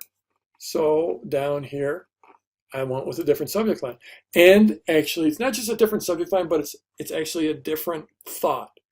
It's a different angle. It's a different direction. And I put out new copy here. As I mentioned earlier, you don't necessarily need to change your copy if you're sending it unopens, but I went ahead and did it anyways. It's one of the best I've shot. It's been in the wild, and people are excited about it. So here is an example. I wrote this ahead of time. I didn't know how many comments there were going to be on this video when I wrote this ahead of time. So I just put in this XX as a placeholder. That's just a placeholder, so that I wrote this ahead of time, but I know that I'm going to have to update this. And often when I'm doing this, I'll actually put a little, you can put a comment in, and I'll just put in the comment here so that when I go back and look at this, I'll know I need to verify it. So I'll just add that comment like that. So yeah, it's just a little procedural hint there. Okay, so this one is, if we go back up to the top, this is what we call, let's go back to the top. That's not working for me. This is what we call the social proof email. It's this one here, the social proof email. So we're going to go back down here. And this is just me being silly, holy scampering feedback. Okay, I've got, based on all these comments, I'm officially calling this the most popular content pack video I've ever done. Don't take my word. And so I just screenshotted some of the comments, and I put the screenshot in the email. So this is just a pure social proof email. Now this is going out to everyone on the launch list, as opposed to this one right here, the email number 2. This is only going to people. This is going to people that haven't opted in yet. This one is going out to the launch list, to the full launch list, because you know what? Some of those people will not have watched the first video. Even though they opted in, a lot of them will not have actually gone through the entire video. And even if they have, I love having this social proof, so I'm sending out this social proof to everyone. Then down here, I'm just queuing them up for lesson number 2. So this is lesson number 1. I've got lesson number 2 coming for you, and it's really cool because it's about the seed launch. Here's a link to go watch video 1. So really what we're doing here is, this is just social proof about video 1, about how awesome it is, getting them stoked, getting them to go back and consume it if they haven't watched it, and getting them excited about the next one. And just as a hint, if you do this right, getting people to watch email number 1 is generally the most important thing in your launch. Well, getting them to watch that and to watch your sales video, your sales message, the 2 really important things, because lesson 1 sets up the entire launch. So get people to watch that first lesson, which is why we're working really hard here. So next email, this one is about PLC2. So your seed launch plus next steps. This is the second video. It's only available for a few days. It's about the seed launch. This is part of my 4-part product launch workshop. Again, I'm telling them I'm going to be opening the full course soon. So this isn't like this isn't like smoke and mirrors. I'm telling them up front that I will be opening up the full course soon. But for now, you can get you can get the workshop for free. Go check it out. It covers a lot of ground, including the internal and JV launch, including launch stacking. So I'm really trying to sell the click to get people to go watch the second video.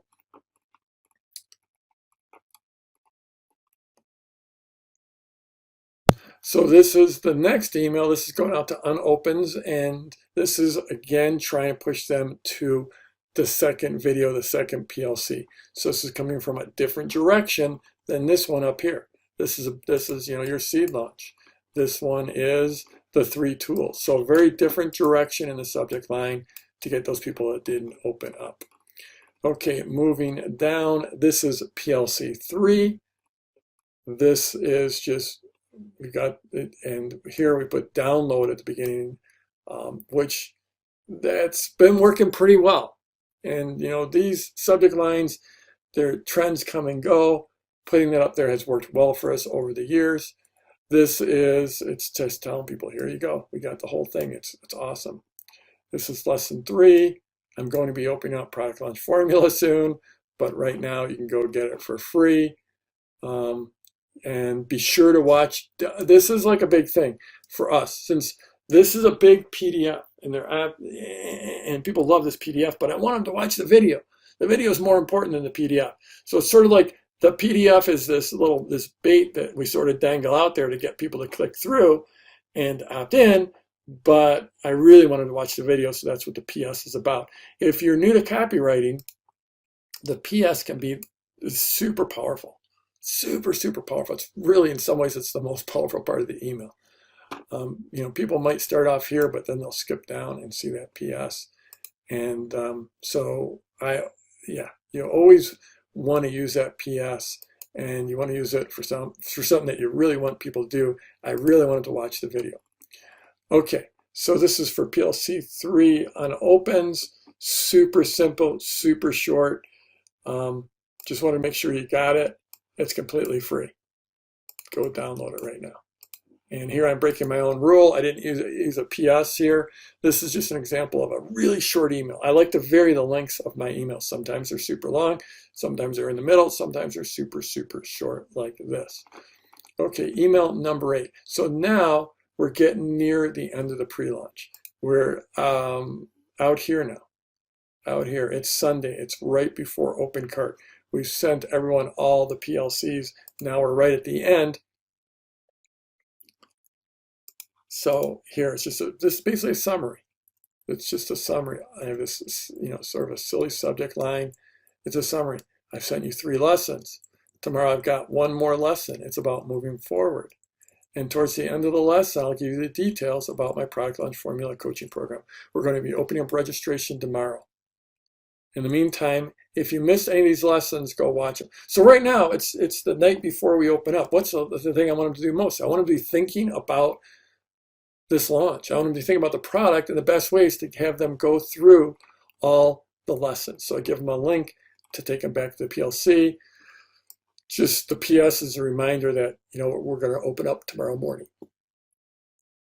And then finally, and this one's optional. This one's optional, but this is just an email that we send out before the open. So this is just trying to get people all excited about the open. It's about your final lesson, the calm before the storm. Okay, we're just a few hours from releasing the final lesson. It covers a lot of ground. I'm also opening the program today. It fills up quickly. We've been working hard and testing all our registration systems. So this is just sort of trying to get people excited. This is a big happening. There's something, it's big. We had to test everything out. I'm going to open registration today to be able to figure out what that time is. Here is a time zone converter, because it's so important, because it's opening today. It's opening at 10 a.m. I want you to get the right time. And I'll send you a link once we go live in just a few hours. And here again, if you miss any of the first 3 lessons, again, if it's just a few hours till we launch, what do I want them to do? I want them to be thinking about the launch. I want them to be thinking about this workshop. And this is where to go check it out. So that is our pre-launch sequence. And you want to put something like this together to maximize your launch. Okay, so I've already walked you through the 3 pieces of PLC, but I wanted to give you go a little deeper, a little bonus for you, and give you some what I'm calling skeleton scripts. So this is just sort of outlines to think about as you're scripting out your videos. And I do recommend you script them out. Even if you don't deliver them from a script, even if you just create the script and write it down and get it all nailed, and then sort of, and then go from an outline or go from memory, or just don't go from anything, but just script them out to know what you want to say. Don't think you can just turn on the camera and just nail this, because pretty much no one can do that. And the people that can do that are the people that have been delivering it for years and years and years and years and years and years. Now they can just go off the top of their head. The way to do this right is to actually script them out. I write out word for word. I write out my entire script. These days, and then how I deliver them over the years has been all over the place. I've sat there and had a script printed out at my feet. I would look down and I just memorize 2 or 3 sentences, and I'd look up and deliver them into the camera and then look down. That's awkward, but I've done it. I've done it on big whiteboards where I've written out bullet points on whiteboards. I've done it with huge Post-it notes on the wall behind the camera. Nowadays, for my pre-launch scripts and for my sales script, I actually use a teleprompter, and I go word for word from the teleprompter. So there's a lot of different ways you can do this, but you absolutely, whether you deliver it word for word from the script, whether or not you still want to script them out. So you've thought long and hard. And again, I know I'm not supposed to be talking about working hard, but by now you realize that if you're going to completely change your life with a launch, or change your business with a launch, there is some work involved. And so scripting these out, even if you just script them out to bullet point, but I actually like to go word for word. So PLC 1, you want to start off with that intro and the positioning. Then you want to show the opportunity. Then you want to share your launch story. And I like to think of this as there's sort of a short version of the story in PLC 1, and then you tend to reflect back on that story or expand on that story as you go through PLC 2 and PLC 3. So think about like your overall launch story is this one story that arcs through the 3 pieces of pre-launch content, and then you have 3 individual pieces in each of the video that tie in together. But then you also have like the first piece feels like a standalone piece. And then all of a sudden, the second video, you have the second piece that feels like a standalone piece, but builds on that first piece. And then the third piece is the same. It feels standalone, but it builds on those first 2 pieces and ties this whole story arc together. You want to teach. So here we go. Intro and positioning, show the opportunity, share your story or the launch story, teach, raise objections and answer them right from the beginning. Then you foreshadow PLC 2, and then you have your call to action. Now I go deeper in on this in the video I shot for you just on PLC 1, but I'm just walking through the skeleton scripts right now. Okay, walking forward into PLC 2. Remember, this is the transformation. This is the what. So again, you have introduction and the positioning. And the difference here between PLC 2 and PLC 1 is you're recapping the last video. That's the second bullet point, and tell them what you covered in that first video. You want to do this quickly. You don't want to be boring. You want it to work for both the people that haven't seen PLC 1, but also the people that watched it. So now you're just sort of reminding them what you covered. You want to recap the opportunity. Again, you can go look at PLC 2. I went into this deeper, quite a bit deeper on this. You want to recap your positioning. You want to present a case study. It could be you as a case study, or it could be one of your case studies, or you want to do some real teaching in here. Again, back to the objections. Keep on coming back to that. A call to action, and then foreshadow the third video or the third piece of pre-launch content. And then you have a call to action. Okay, PLC 3. This is ownership, the ownership experience. This is the how. So you have your intro here. And then you can do a case study. There's often a lot of questions here. And again, these are that's a key phrase for objections. But PLC 3, there tends to be more objection crushing, more objection answering in PLC 3 than in PLC 2 or 1. You want to give the big view.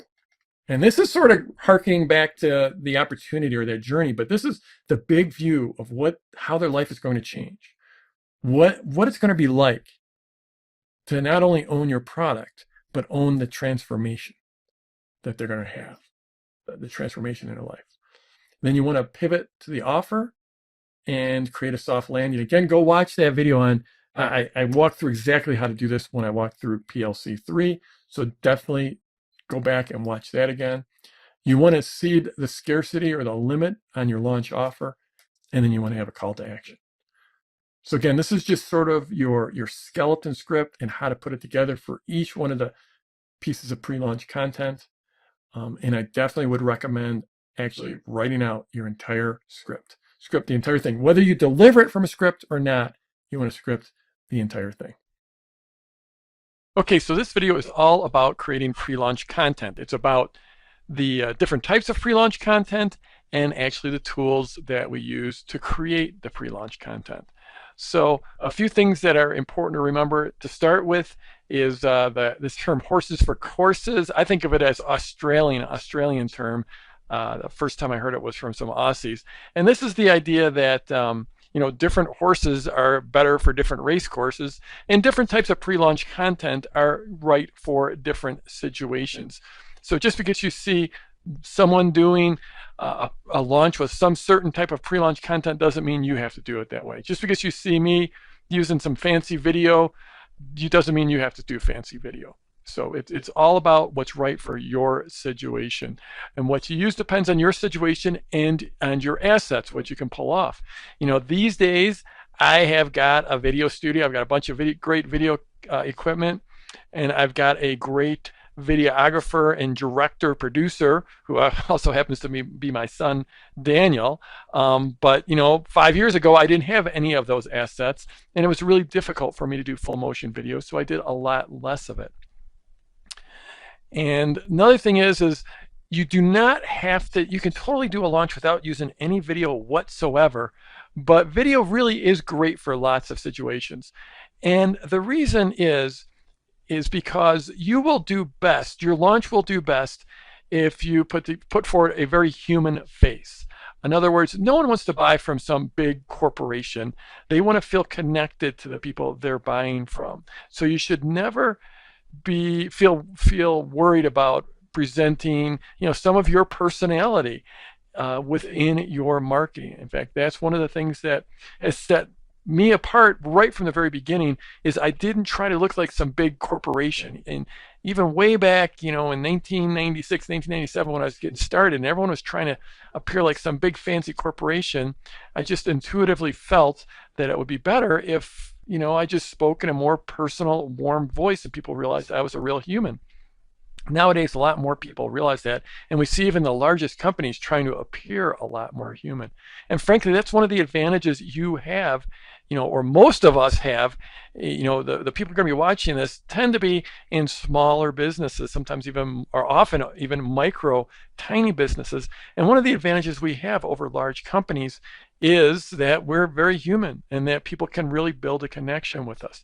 Now, the thing is, when you are going to seek that connection, you want to be warm and personable, and you want to have a personality. You don't want to have some stuffy airline speak. By airline speak, like when you're going to board a plane, they always talk to you like you're not even human. And you want to avoid that at all costs. And the thing is a lot of times when people start writing, for instance, and they might try to write a report, for part of their pre-launch. They might try to write a blog post. A lot of times, for a lot of people, their writing will actually they'll become a lot stuffier and corporate sounding, or sound like a college professor, and a lot less human sounding, and a lot less personable, and a lot less like a real person. it's easy for many of us to fall into that trap once we start writing.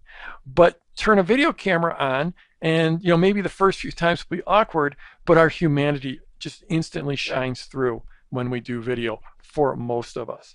So that's why I would encourage you to consider using video, even if you're not terribly comfortable. We'll talk about that in just a minute, but video, your personality shines through, and people can instantly tell you're a human. And so a lot of ways for non-professionals, for people that aren't great marketers, great salespeople, it's often easier to connect with your audience, connect with your prospects in a lot more personable and human way when you're using video as opposed to using text. And remember, it's all about progress. It's not about perfection. Every launch I do, I get better at. If you look at the last launch I did, it is 100% better than the launch I did a year ago. And if you took a look at what I looked like when I first started doing video, it wasn't a very pretty sight. But I just kept on getting better and getting better. And you know what? My next launch will be even better. It's about progress, not perfection. You will get better at this. So let's just take a quick overview of some of the types of pre-launch content. So first of all, we have screen cap video. And screen cap video is actually what you're looking at right now. Basically, I'm using software to capture what's happening on my computer screen. So I'm sitting in my office, I've got a presentation put together, and I'm just recording my screen while I talk into a microphone. Very simple, easy to do, and it can be very, very effective. Then you could use what we call full motion or live video. And this is like regular video like you would see on TV. This is if you turn a camera on and started recording yourself, that's full motion or live video. Also very, very effective in terms of pre-launch content. So two very different types of video, but both are very, very powerful. Both have strengths and or positives and minuses. Then there's also audio, something we used to use way back in the dark ages, maybe around 2000, 2001, 2, 3, 4, until video started getting easier, probably around 2007, 2008. So we used to do a lot of audio, don't do so much of it anymore. PDF reports. This is where you actually put together some type of written material, stuff that can go into a PDF. It doesn't have to be written. It could be mind maps and other stuff like that. We'll get into that more later on. But PDFs, long history of using those in product launches. In fact, I think I've probably used a PDF report in just about every launch I've done in the last 8, 9 years. Then there's webinars and teleseminars. They can be very, very powerful. Don't have to be overly complex, but they can be great. They can definitely be used great in pre-launch content. Also great once you open cart and you're actually selling your product. And then there is software. And this is one I don't have a lot of experience in, but it's been used very effectively. And then I'm sure there's other types of pre-launch content I haven't thought about, we haven't discovered yet, or I'm forgetting about. But those are the primary ones right there. And in my next video, we'll start going through all these different types, starting with screen capture video and full motion video. Okay, let's talk about PLC 1, or pre-launch content number 1. Now, as I've stressed over and over, your launch does not have to be video based. You could do it any number of ways, but these days, most launches do tend to be video based, whether they're direct to camera, talking head style, or whether they're screen capture, and this is a screen capture video. They could be either one of those, or they could be something else. They could be email, they could be blog posts, they could be podcasts, whatever. But in general, I'm going to use the word video because most launches are video based these days. So video 1, PLC 1, is about the opportunity. I also consider this the journey, where you're showing them the opportunity, them being your avatar, you're showing them the opportunity to change their lives for the better, to increase the pleasure or decrease the pain, to learn to play guitar songs or to learn how to quit smoking. But it's the opportunity for them to change their lives. It could also be the journey that they go through as they change their lives. So that's what PLC 1 is all about. Here's the overall I'm going to show this to you over and over. You start with that pre-launch. You move into PLC 1, the opportunity, PLC 2, which is the transformation, PLC 3, the ownership experience, and then eventually the sales page, the sales video, the sales letter. PLC 1, 2, and 3. I also like to look at this as the why. PLC 1 is the why. PLC 2 is the what. And PLC 3 is the how-to. That's another way to think about this.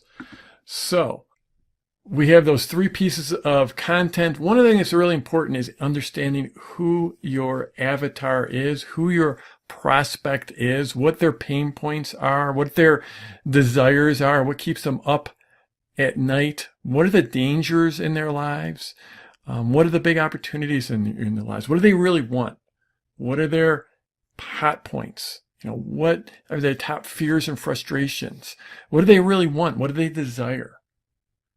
And then I like to, often a big part of the story is how you found the solution that you're about to share, how you were able to eliminate those frustrations or achieve those desires.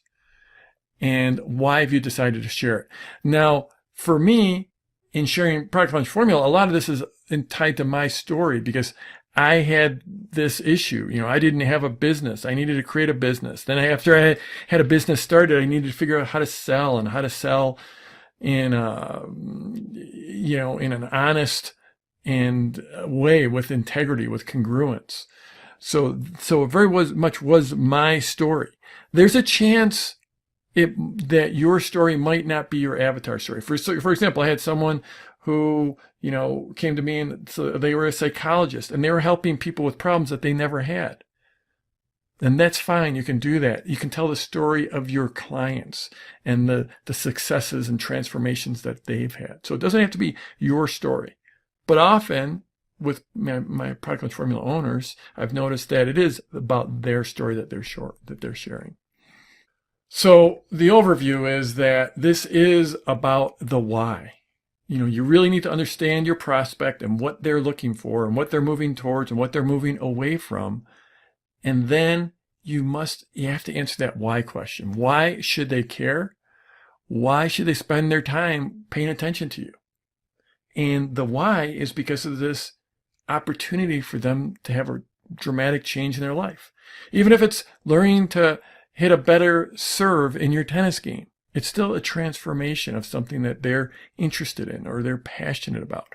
It could be that that guitar that's sitting in their corner, they finally learn to play a full song on the guitar. Or it could be something like I mentioned, they learn to quit smoking, and this makes a dramatic change not just in their life, but in their children's life, in their grandchildren's life, in the rest of their family's life. But this is why should they care. And to show them why they should care, you have to show what that outcome is, where that journey is taking them to, what the opportunity for them to have a better life with more fun or more fulfillment or less pain.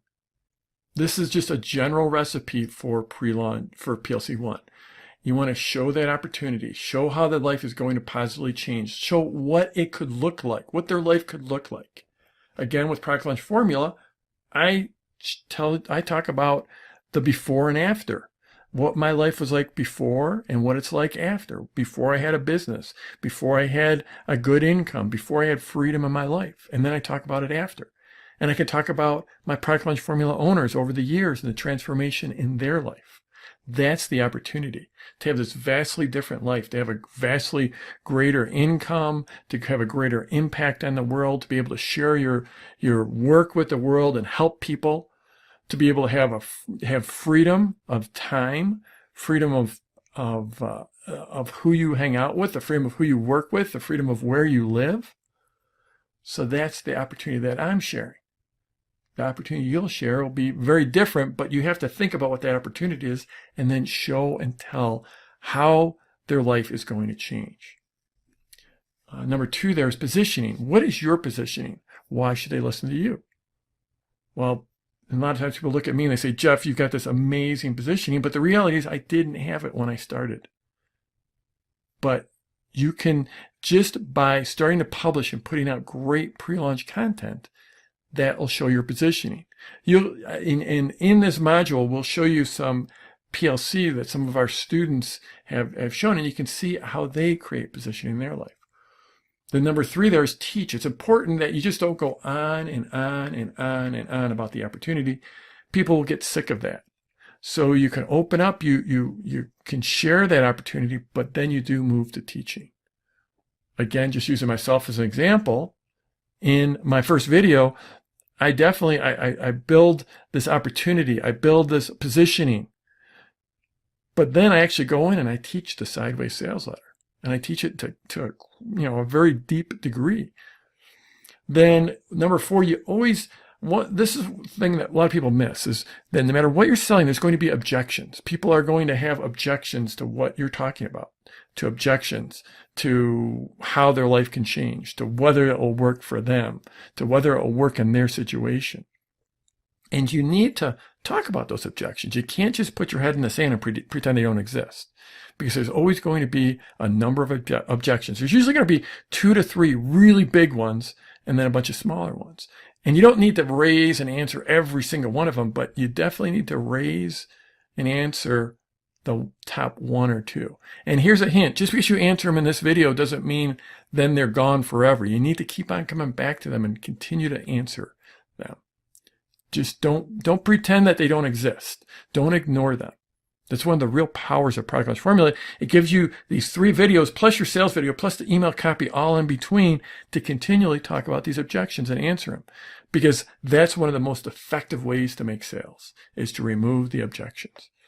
And then you want to foreshadow what's coming in PLC2. You let your people know there's another video coming and something that's cool that's going to be in it, and you try to hook them. This is just like TV does this really well right now. Serial TV, like they do a really good job of creating these threads and letting you know and foreshadowing that something's coming. And then you want to end your video with a call to action, which is usually ask for a comment on your blog or in social media. So that's just this overall framework. You open with showing the opportunity, then you position yourself, then you teach, raise and answer objections, foreshadow the next video, and then call to action. Get people to comment. So here is sort of a little formula I often use, or here's some examples. I started off with, I'm a lot like you, or I think we're a lot alike. This is where I was. When you say that, this is where I was, that situation that you're in is a situation that you want that to be a situation that a lot of people can identify. A lot of your avatar they can identify with where you were. For me, when I was starting out, I had very little money. I had absolutely nothing going on. I didn't have a business. I didn't have a list. I didn't have this expert positioning. I didn't have a lot of people following me. I was starting from zero. And even if the people I'm talking to are not starting at zero, a lot of them are much further advanced, but they can identify with that. Then another powerful thing is to share why, basically what you aspire to be, where you wanted to go, and then how you discovered whatever it is that you're sharing, the secrets. Here's a couple of secrets I learned. And for me, this is very simple. Like when I started out doing my first launch, I didn't know how to sell. So I accidentally almost created this new launch formula process because I didn't know the traditional way to sell. So I invented something new, and it just so happened it worked really, really well. And I kept on doing it over and over and over and over and over and got better at it. And that's all part of the story that I share. It's 100% true. It's very, very powerful because it also aligns with a lot of people. They don't feel comfortable with selling. They don't want to feel cheesy. They don't want to feel slimy. They just want people to think they're cool and they're nice. And it just so happens Product Launch Formula aligns with that. And the reason I created it and the way I created it aligns with that because I felt those same ways. So it all lines up perfectly with what many of my avatar are thinking and feeling. Okay, so moving along, these are some of the things that you want to avoid. So this is this first bullet it says avoid mentioning your product or that you're going to be making an offer. And this is not a hard and fast rule. And I know when you're teaching, people love hard and fast rules. If you actually look at my first PLC, I actually do mention product launch formula. I mention it a couple times. So this is one of the deals where you can start this idea of seeding, that's where you start to mention your product and your offer ahead of time. And you can, it all depends on your first video and how comfortable you feel and how strongly your positioning is, but you actually can mention it in PLC 1 if you want. Most of the time, especially early on in your launch career, most of my PLF owners will avoid this, but this is one of those where if you're advanced enough to know when you can break the rules, then you can mention it. And clearly I've done a lot of launches, and in my first PLC, I do actually mention the product itself. The bullet point, the second one here is avoid making your videos too long. There's this old saying, your marketing can never be too long. It can only be too boring. And we all tend to get a little boring when we start talking about ourselves and talking about our products and talking about our business. So you have to be really, really careful here. I think that you should, when in your first launch, probably aim at 12 to 18 minutes. It's not going to be easy. It's harder to make a really short, tight video. Now, my first PLC is closer to 25 minutes. I've been doing this a long time, and I work really, really hard. But don't make them longer just to make them longer. Don't say, Jeff did a 25-minute video, so I'm going to do a 25-minute video. If I could make that video in 23 minutes, I would. If I could make it in 19 minutes, I would. But to fit everything in there, I had to make it that long. And I do a lot of things to keep it moving quick and moving as quickly as I can and make it as tight as I can. So don't make your videos long just to make them long. Make them as short as you can and still tell the entire story. And then this bottom one, avoid having any other links or distractions to your launch page. Incredibly important. When you got them there, watching your video, watching your PLC, you don't want other links on the page that could take them other places. You want to hold their attention. You just want to be super focused on getting them to consume that content. PLC 1 is super important. I probably spend as much time on PLC 1 as I do on PLC 2 and PLC 3 combined.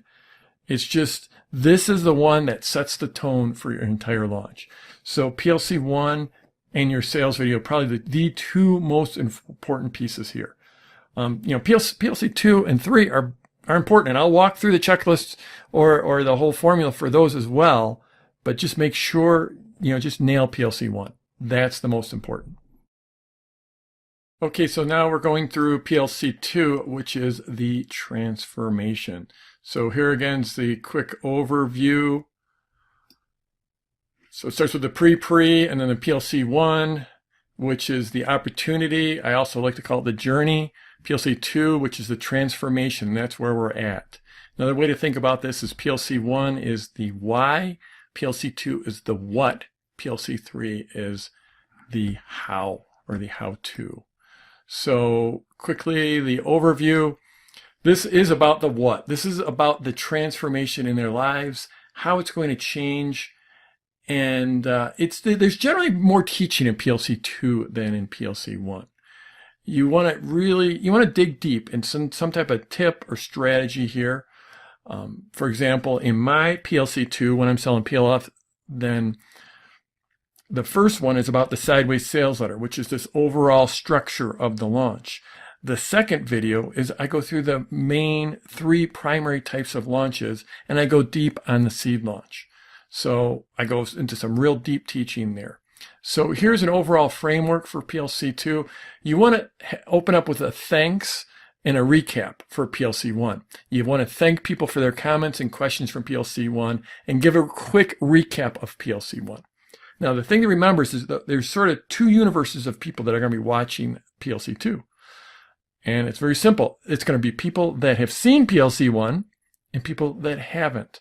Because some people, for whatever reason, they won't have watched that first video, won't have consumed the first piece of pre-launch content. Maybe they didn't click the email, or maybe they got there and they didn't look at it, or maybe they're starting to look at it and they got distracted and they didn't complete it. Either way, you have to remember that. You have to have that in the back of your mind, that there are some people that are just coming in. This is the first video.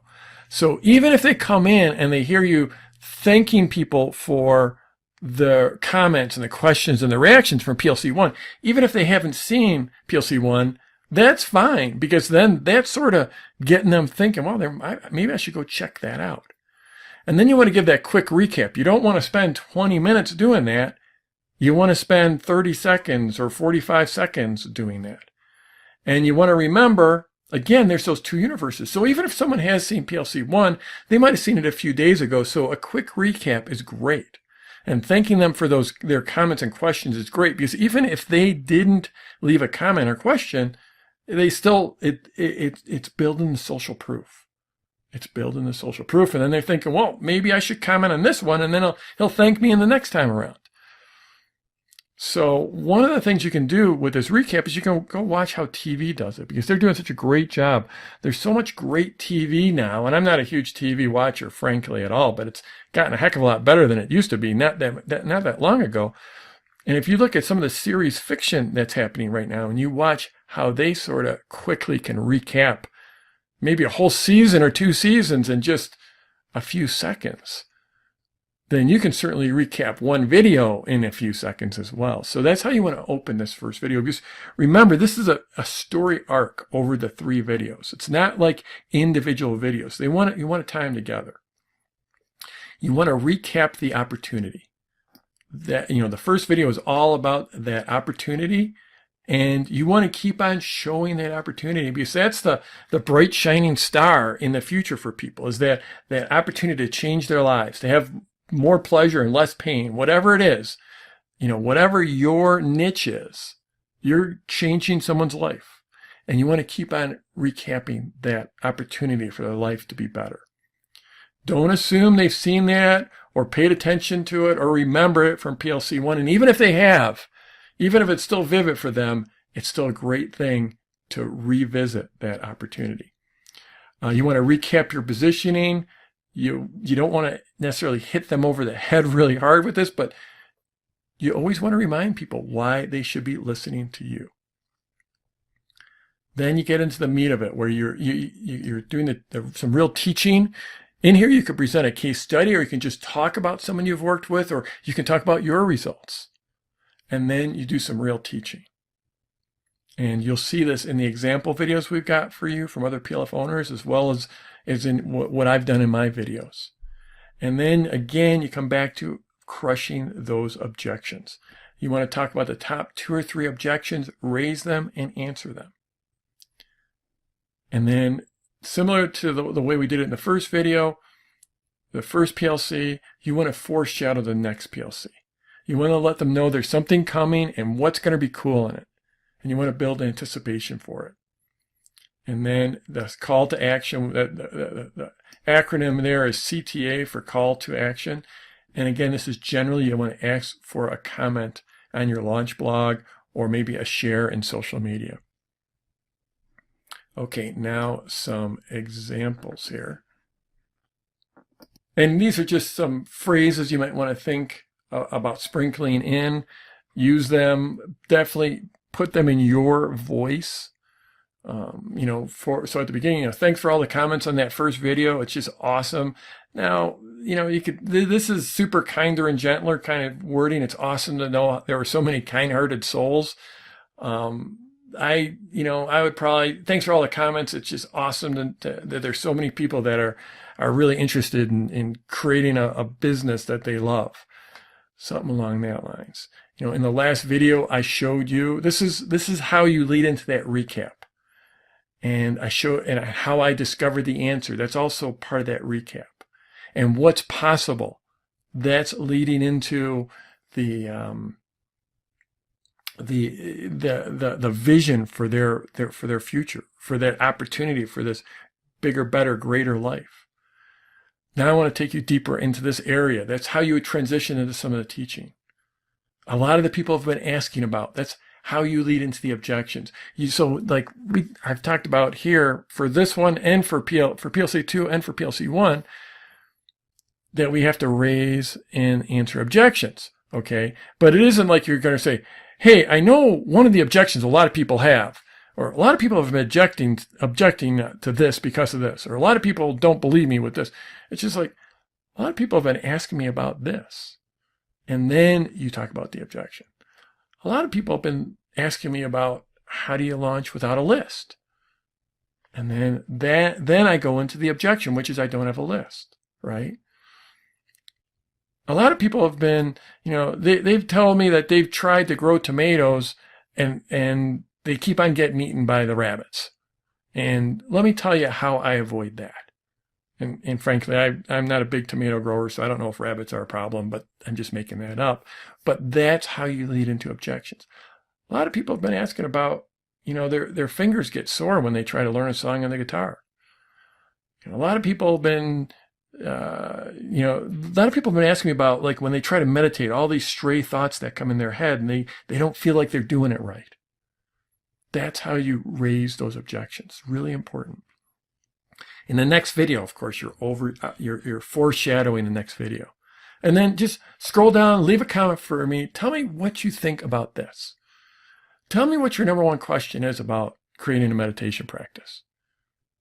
Tell me how I can help you grow bigger tomatoes.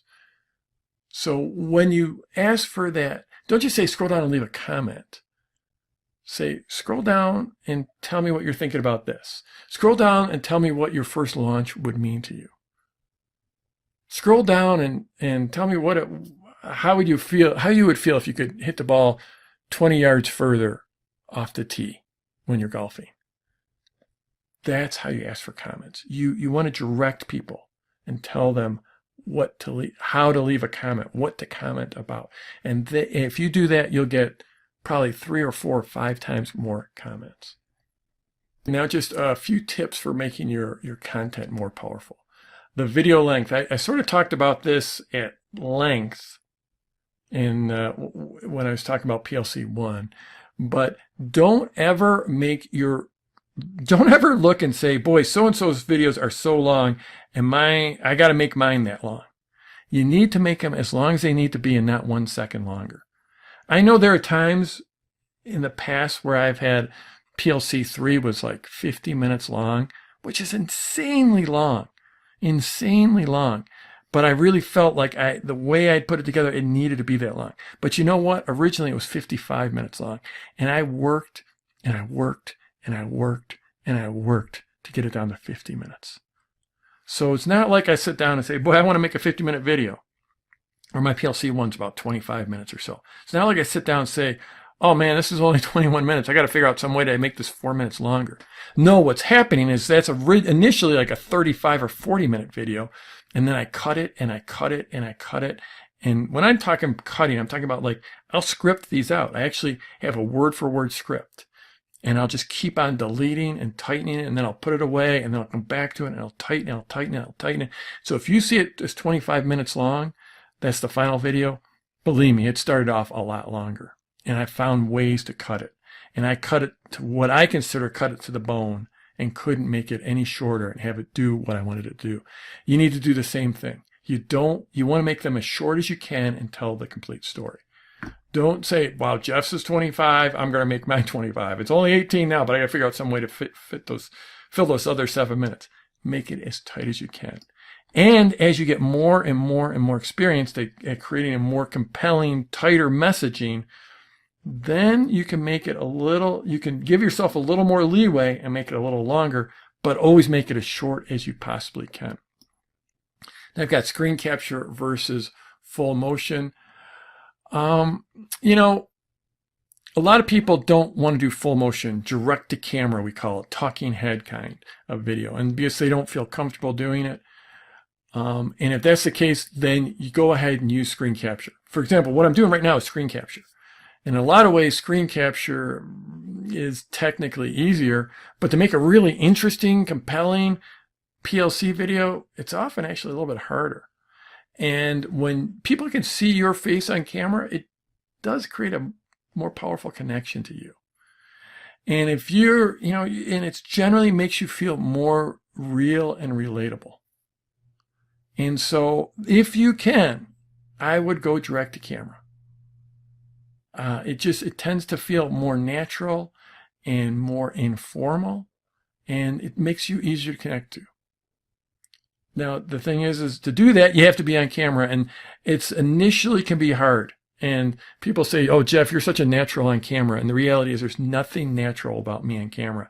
It's just I've been on camera enough where it starts to feel more natural, and I get better at it. And I still continue to get better at it.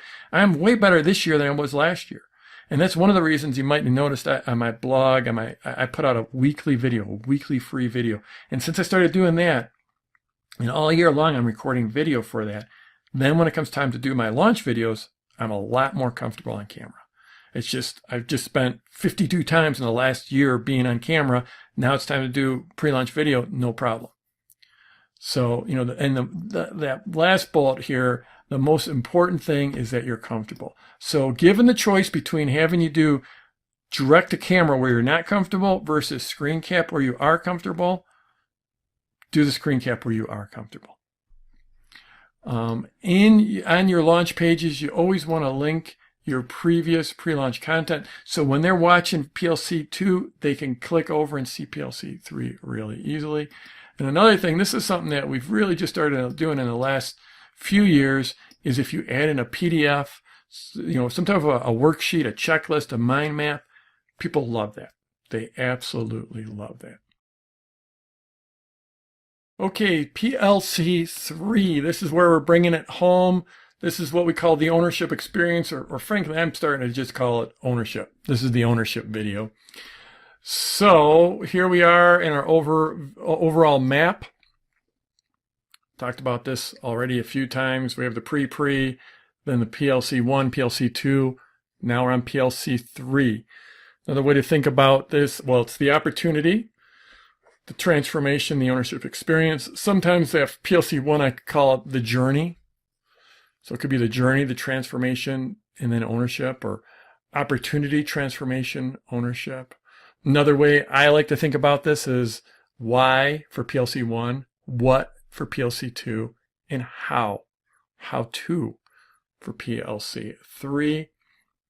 And that's actually what I just said right there. It's why, what, and now how. So you've shown in the first two pieces that potential transformation or change that your avatar can have.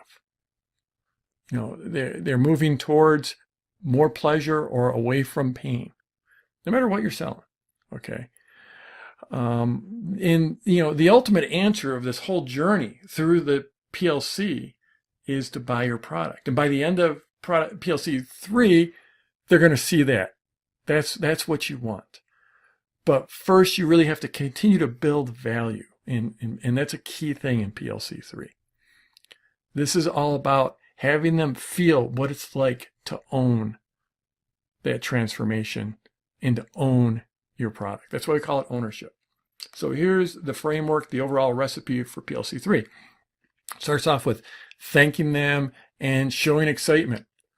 Thank them for the comments and the questions from PLC 2. So this is very similar to PLC 2, where you're thanking them for their reaction to PLC 1. And so now, as I talked about with PLC 2, you have sort of a couple different universes. You have people that this is the first video that they're going to watch. And then you have people that have seen PLC 1 and 2. You have some people that have seen just PLC 2. You have seen some people that have just seen PLC 1. So they're going to be in all different places. And, when you have an internal launch, even then, like where you're mailing your list, your avatar about each piece, you have a little more control. But once you get into a joint venture launch where you have partners, and some of them, PLC 3 is going to be the first piece that they mail on. So it gets a little more chaotic as you get to PLC 3. So you just have to keep that in mind. That some people, even if they've clicked through to the first two pieces of pre-launch content, they might not have consumed them. So you always have to remember that. So first of all, you thank them. And even if they haven't seen those first ones, that thanking for those comments and those reactions, that's building social proof. Then, just like in PLC2, you want to have a quick recap of the opportunity and your positioning. You don't want to go on and on and on and belabor it, but you have to sort of talk about that journey and the opportunity really quickly and remind them why they should be listening. And oh, by the way, who are you and why should they pay attention to you? So you have to move through this quickly, because for someone who has seen everything up till now, it'll feel repetitive if you belabor it and go too long on this. And oh, by the way, if you can do this in a slightly different way than you did in PLC2, so much the better. Now, this is a great place to drop in a case study if you've got one. And if you're your only case study, then you can drop in yourself as your own case study. Then you want to answer the top questions you've been getting. In other words, you're going to answer those top objections. I talked about this extensively when I was talking about PLC2. So if you missed that one, go back and watch the video where I talked about PLC2 and walked you through this. But you want to answer those questions. And often people will ask the same question or raise the same objections in different ways with different questions. So go ahead and you can answer them, and you can answer slightly different questions that still get to the same objection. Okay, so this video really often is, or this piece of pre-launch content is often, it's about the big view. So when I do it, when I'm going through my launch for product launch formula, this is my product launch blueprint. And the product launch blueprint sort of gives the overall view of the entire process, every bit of the launch process, where I just walk through and I name it. I talk a little bit about it. It isn't like I go through great, super deep detail about every piece, because, well, every piece is product launch formula. And as you know, product launch formula is this big thing. You're whatever, 80% of the way through this course, and you know there's a lot here. My product launch blueprint video isn't nowhere near the depth that I go in here, but I name almost all the different pieces. And in naming those pieces, people, they start to get a feeling for what it's like for me to teach them, for them to have mastery of all those different pieces. And that's what I talk about, the ownership. What it would feel like to own product launch formula. More importantly, what would it be like to own the mastery of this process? And what would it feel like to own the end results of this process, the end result of having a successful launch? And that's what I'm teaching when I do my PLC3, the product launch blueprint. And you could be doing the same thing, whether it's it's having this great meditation practice, or being able to play the guitar, or being able to take great digital photos and publish them. Any one of those, you can show what it's like to be the person who owns your product, owns the experience, owns the mastery of that process of whatever you're teaching, the mastery of being a non-smoker. Have them own that experience. That's what you're doing in PLC3. Now, one of the big things here is bullet number 6. You have to do this. This is the mistake in the very first version of Product Launch Formula. And even in the second version, I didn't teach hard enough on this topic. So this was a mistake people used to make. I don't see my PLF owners make it anymore because I hammer on this. Really important to pivot to your offer and create a soft landing. Now, what do I mean by that? In the last 25% or so of your video, somewhere near the end of your PLC3, you have to let people know something's coming. This creates a soft landing for your offer in your next video. Because by now, they're two almost all the way through your 3 videos that have been teaching them. You've been building this relationship. You've been delivering value. You've been doing an amazing job with this. And they've fallen in love with you. But now you're going to ask them in the next video to buy from you. And it's like, you don't want it to be, I'm your best friend, I'm your best friend, I'm your best friend, best friend, but we're awesome, we love each other, buy from me, buy my stuff, buy my stuff, buy my stuff. So you have to create a transition in here. You have to create a transition. And it's very simple. It's very simple. It's something along this lines. Hey, let me start over. Hey, I've loved sharing these videos. I've loved creating these videos for you. I've gotten so many great comments, so much feedback. It's so exciting for me to see everyone really getting this and how big a deal this is and the impact it can make on your life and the life of those around you and what it can do for your future. And it's just been fantastic sharing this. I've loved this process. I've loved this interaction we've had. I loved getting all the comments from you. Now, in my next video, what I'm going to be sharing is how to go even deeper. Because I'm going to be opening up a limited program, and I'm going to be taking on a number of clients, a number of students that want to go deeper. And so I've created this program, which is basically the next step beyond this. So if you're ready to move forward, if you're ready to really get mastery in this area, really change your life, to transform your life, then I can't wait to share. I'm so excited to share in this program I put together, and I'll be sharing that with you in my next video. So it's something along that lines. You definitely need to put that in towards the end of your third video so you have this transition to the sale. Now, one of the things you want in bullet 7 here, you want to seed the scarcity of your launch offer. Now, this is something that every launch offer, there has to be a beginning and an end to your launch. At the end of your launch, if they don't decide to act and jump on board with you, there has to be some negative consequence. Either the price goes up, or certain bonuses go away, or the product comes off the market. Those are the 3 primary ways to get scarcity. I'll repeat those.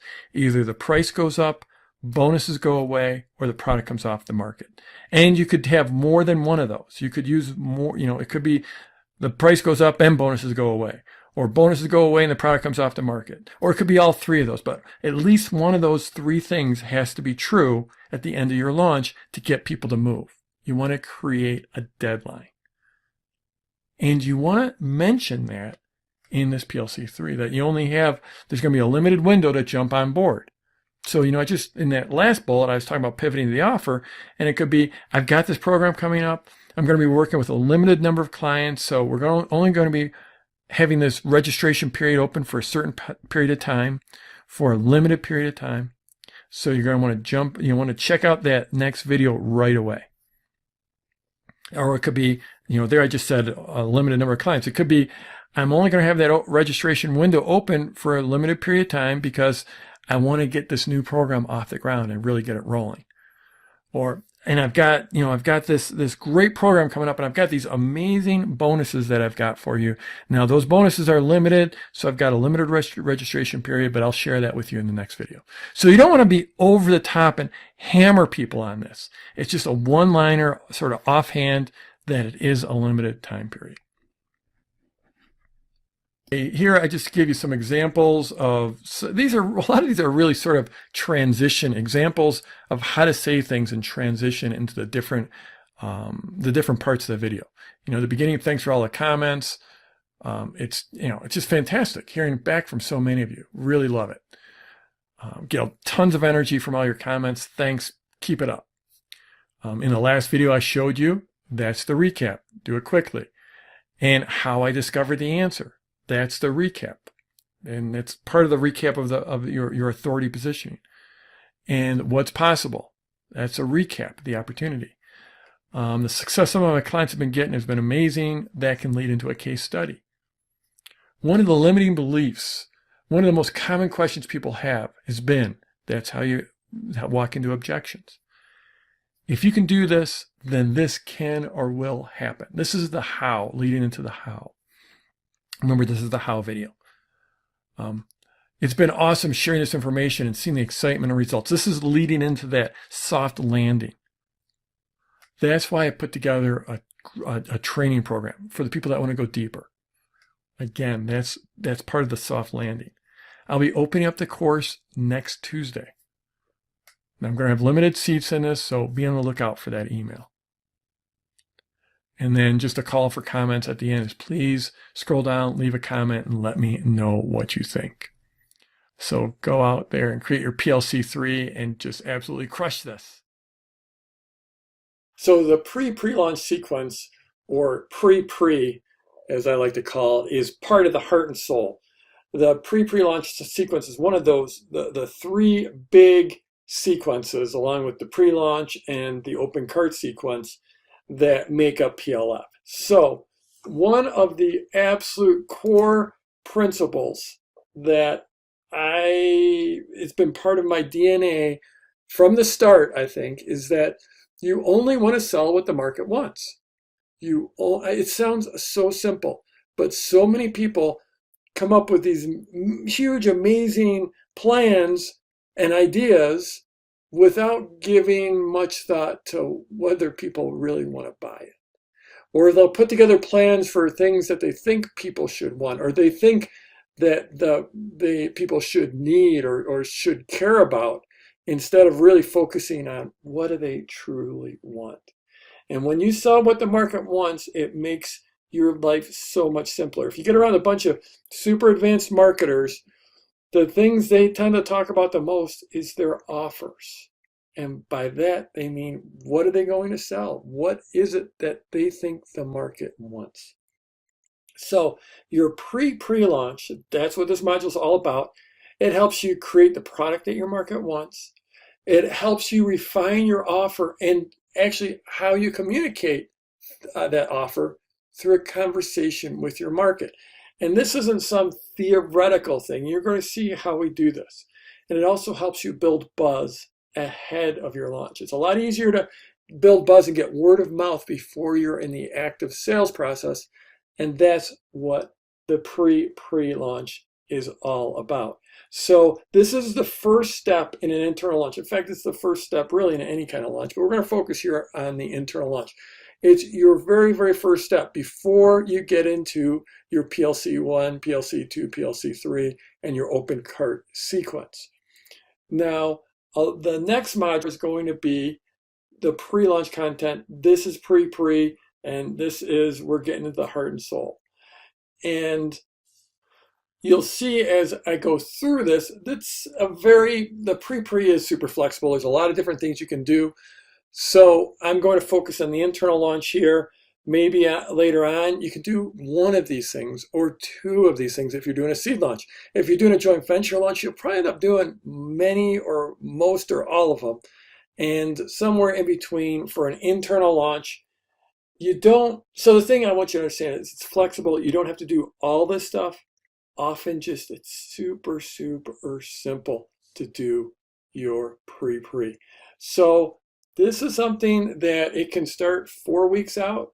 It could even start further out, but let's not get crazy here since we're just introducing this to you. It could be anywhere from 1 to 4 weeks. This is my last launch with Product Launch Formula. I really probably only did it in about 5 days, but it's super, super flexible. And there's a lot you can accomplish, as you'll see. So really, these are the three big things: is identify objections, which is it's basically you're testing this idea out, the shot across the bow, and the building the buzz. The shot across the bow is letting people know something is coming. So with that super quick intro, let's dive into the specifics of the pre-launch in our next video. So let's talk about buzz. And buzz is this idea, it's partially word of mouth, and it's just getting people talking about you. So if you think about maybe a hot new movie is coming out, and all of a sudden it seems like everyone's talking about it. It's like you've never heard of this movie before. And all of a sudden people start talking about it. You start hearing about it, and it just becomes the thing. You see, this happens with music, this happens with trends, this happens with clothes, this happens with all kinds of things. I think about it most often with movies and music in my life. And like one of the things is just that idea of everyone's talking about it all of a sudden.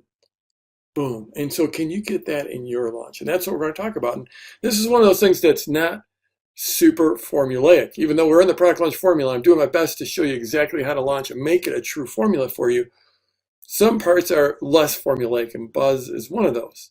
And it's all going to depend on where you're at in your business, what your launch is, and the assets that you have in your business, the assets you have to deploy to get people talking about you. When you're first starting out, it's tough to create a lot of buzz. But it's still something to think about, because even a little bit of word of mouth, a little bit of buzz at the beginning can really move the needle for you. Because frankly, if you're just starting out, you don't need much to happen to move the needle. So even if you're just starting out, I think you should pay attention to this and think about it in your launch, and think about it as you move forward. So characteristics. First, buzz travels most easily through channels that have trust and authenticity. If people don't believe you, there's not going to be any word of mouth. They're not going to tell other people about you. It's just not going to happen.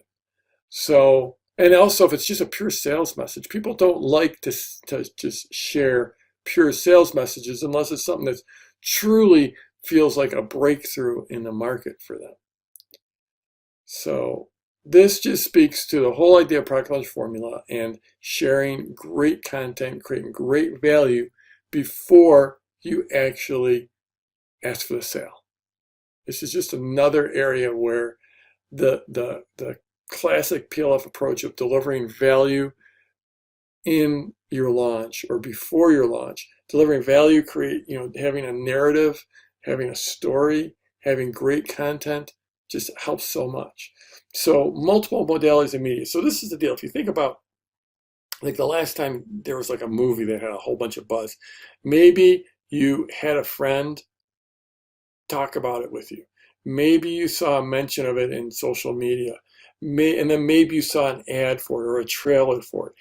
And you heard about it through different ways. And that, to me, when I think about buzz, that's one of the key things. So if you can have people talking about it in different areas, or sharing about, or even if you're sharing about it in different areas in different ways, it helps. Every market is different in how buzz develops. There's the pure mass media, like movies, like big music. That is completely different from like a Star Trek convention or something like that. So different markets are different, and a little mystery goes a long ways.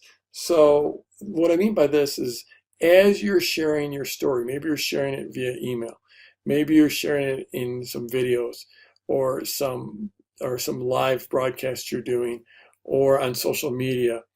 A little mystery means just if you just pull out some pieces and don't be completely explicit about everything, that can really help with the buzz. A little mystery gets people talking about you. So to create buzz, I talked about this already, be authentic, create value, drop hints, and leave a trail of breadcrumbs. So I've done this multiple times, even with things that you wouldn't consider for a launch. Like I did it with my blog at jeffwalker.com. I started to talk about this upcoming blog, and then I had a contest to help me come up with the tagline. I did this with my book, where I started talking about the book long in advance, and then I had a couple contests to help design the cover of the book. And in each one of these, I didn't give the complete story. I just gave parts of the story. And this idea of dropping a trail of breadcrumbs, all of us, as you build your presence in the market, you'll have some people that are like super fans, some people that are fans, some people that know about you, and a lot of people that have never heard of you.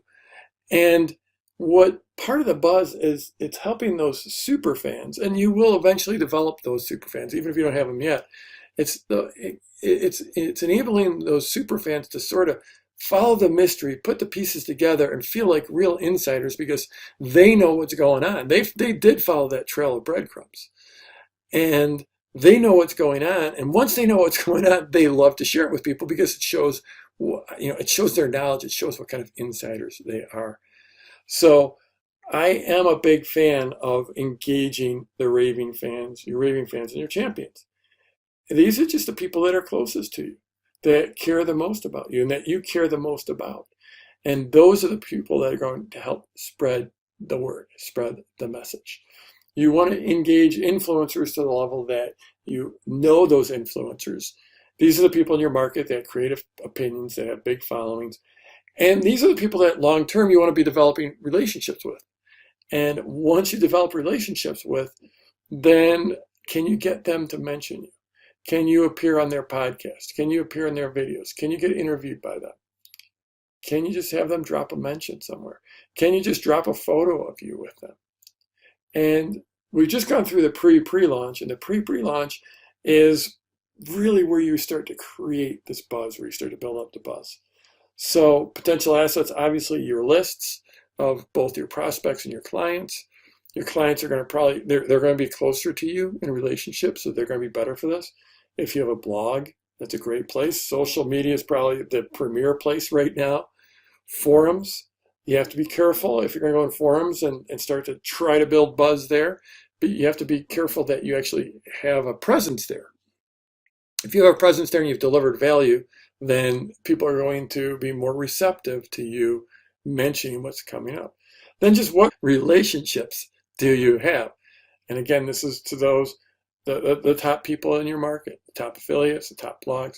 And speaking, like if I have a major launch coming up, I love to get on stage.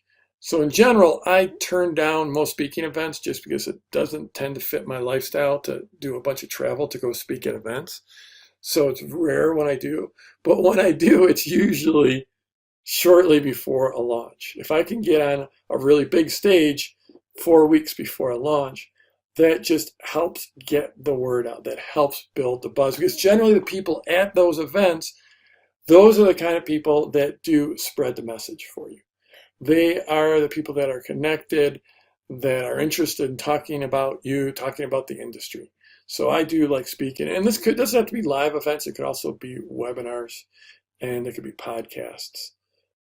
It could be any type of, any place where there's a following, where you can get in front of a bunch of people.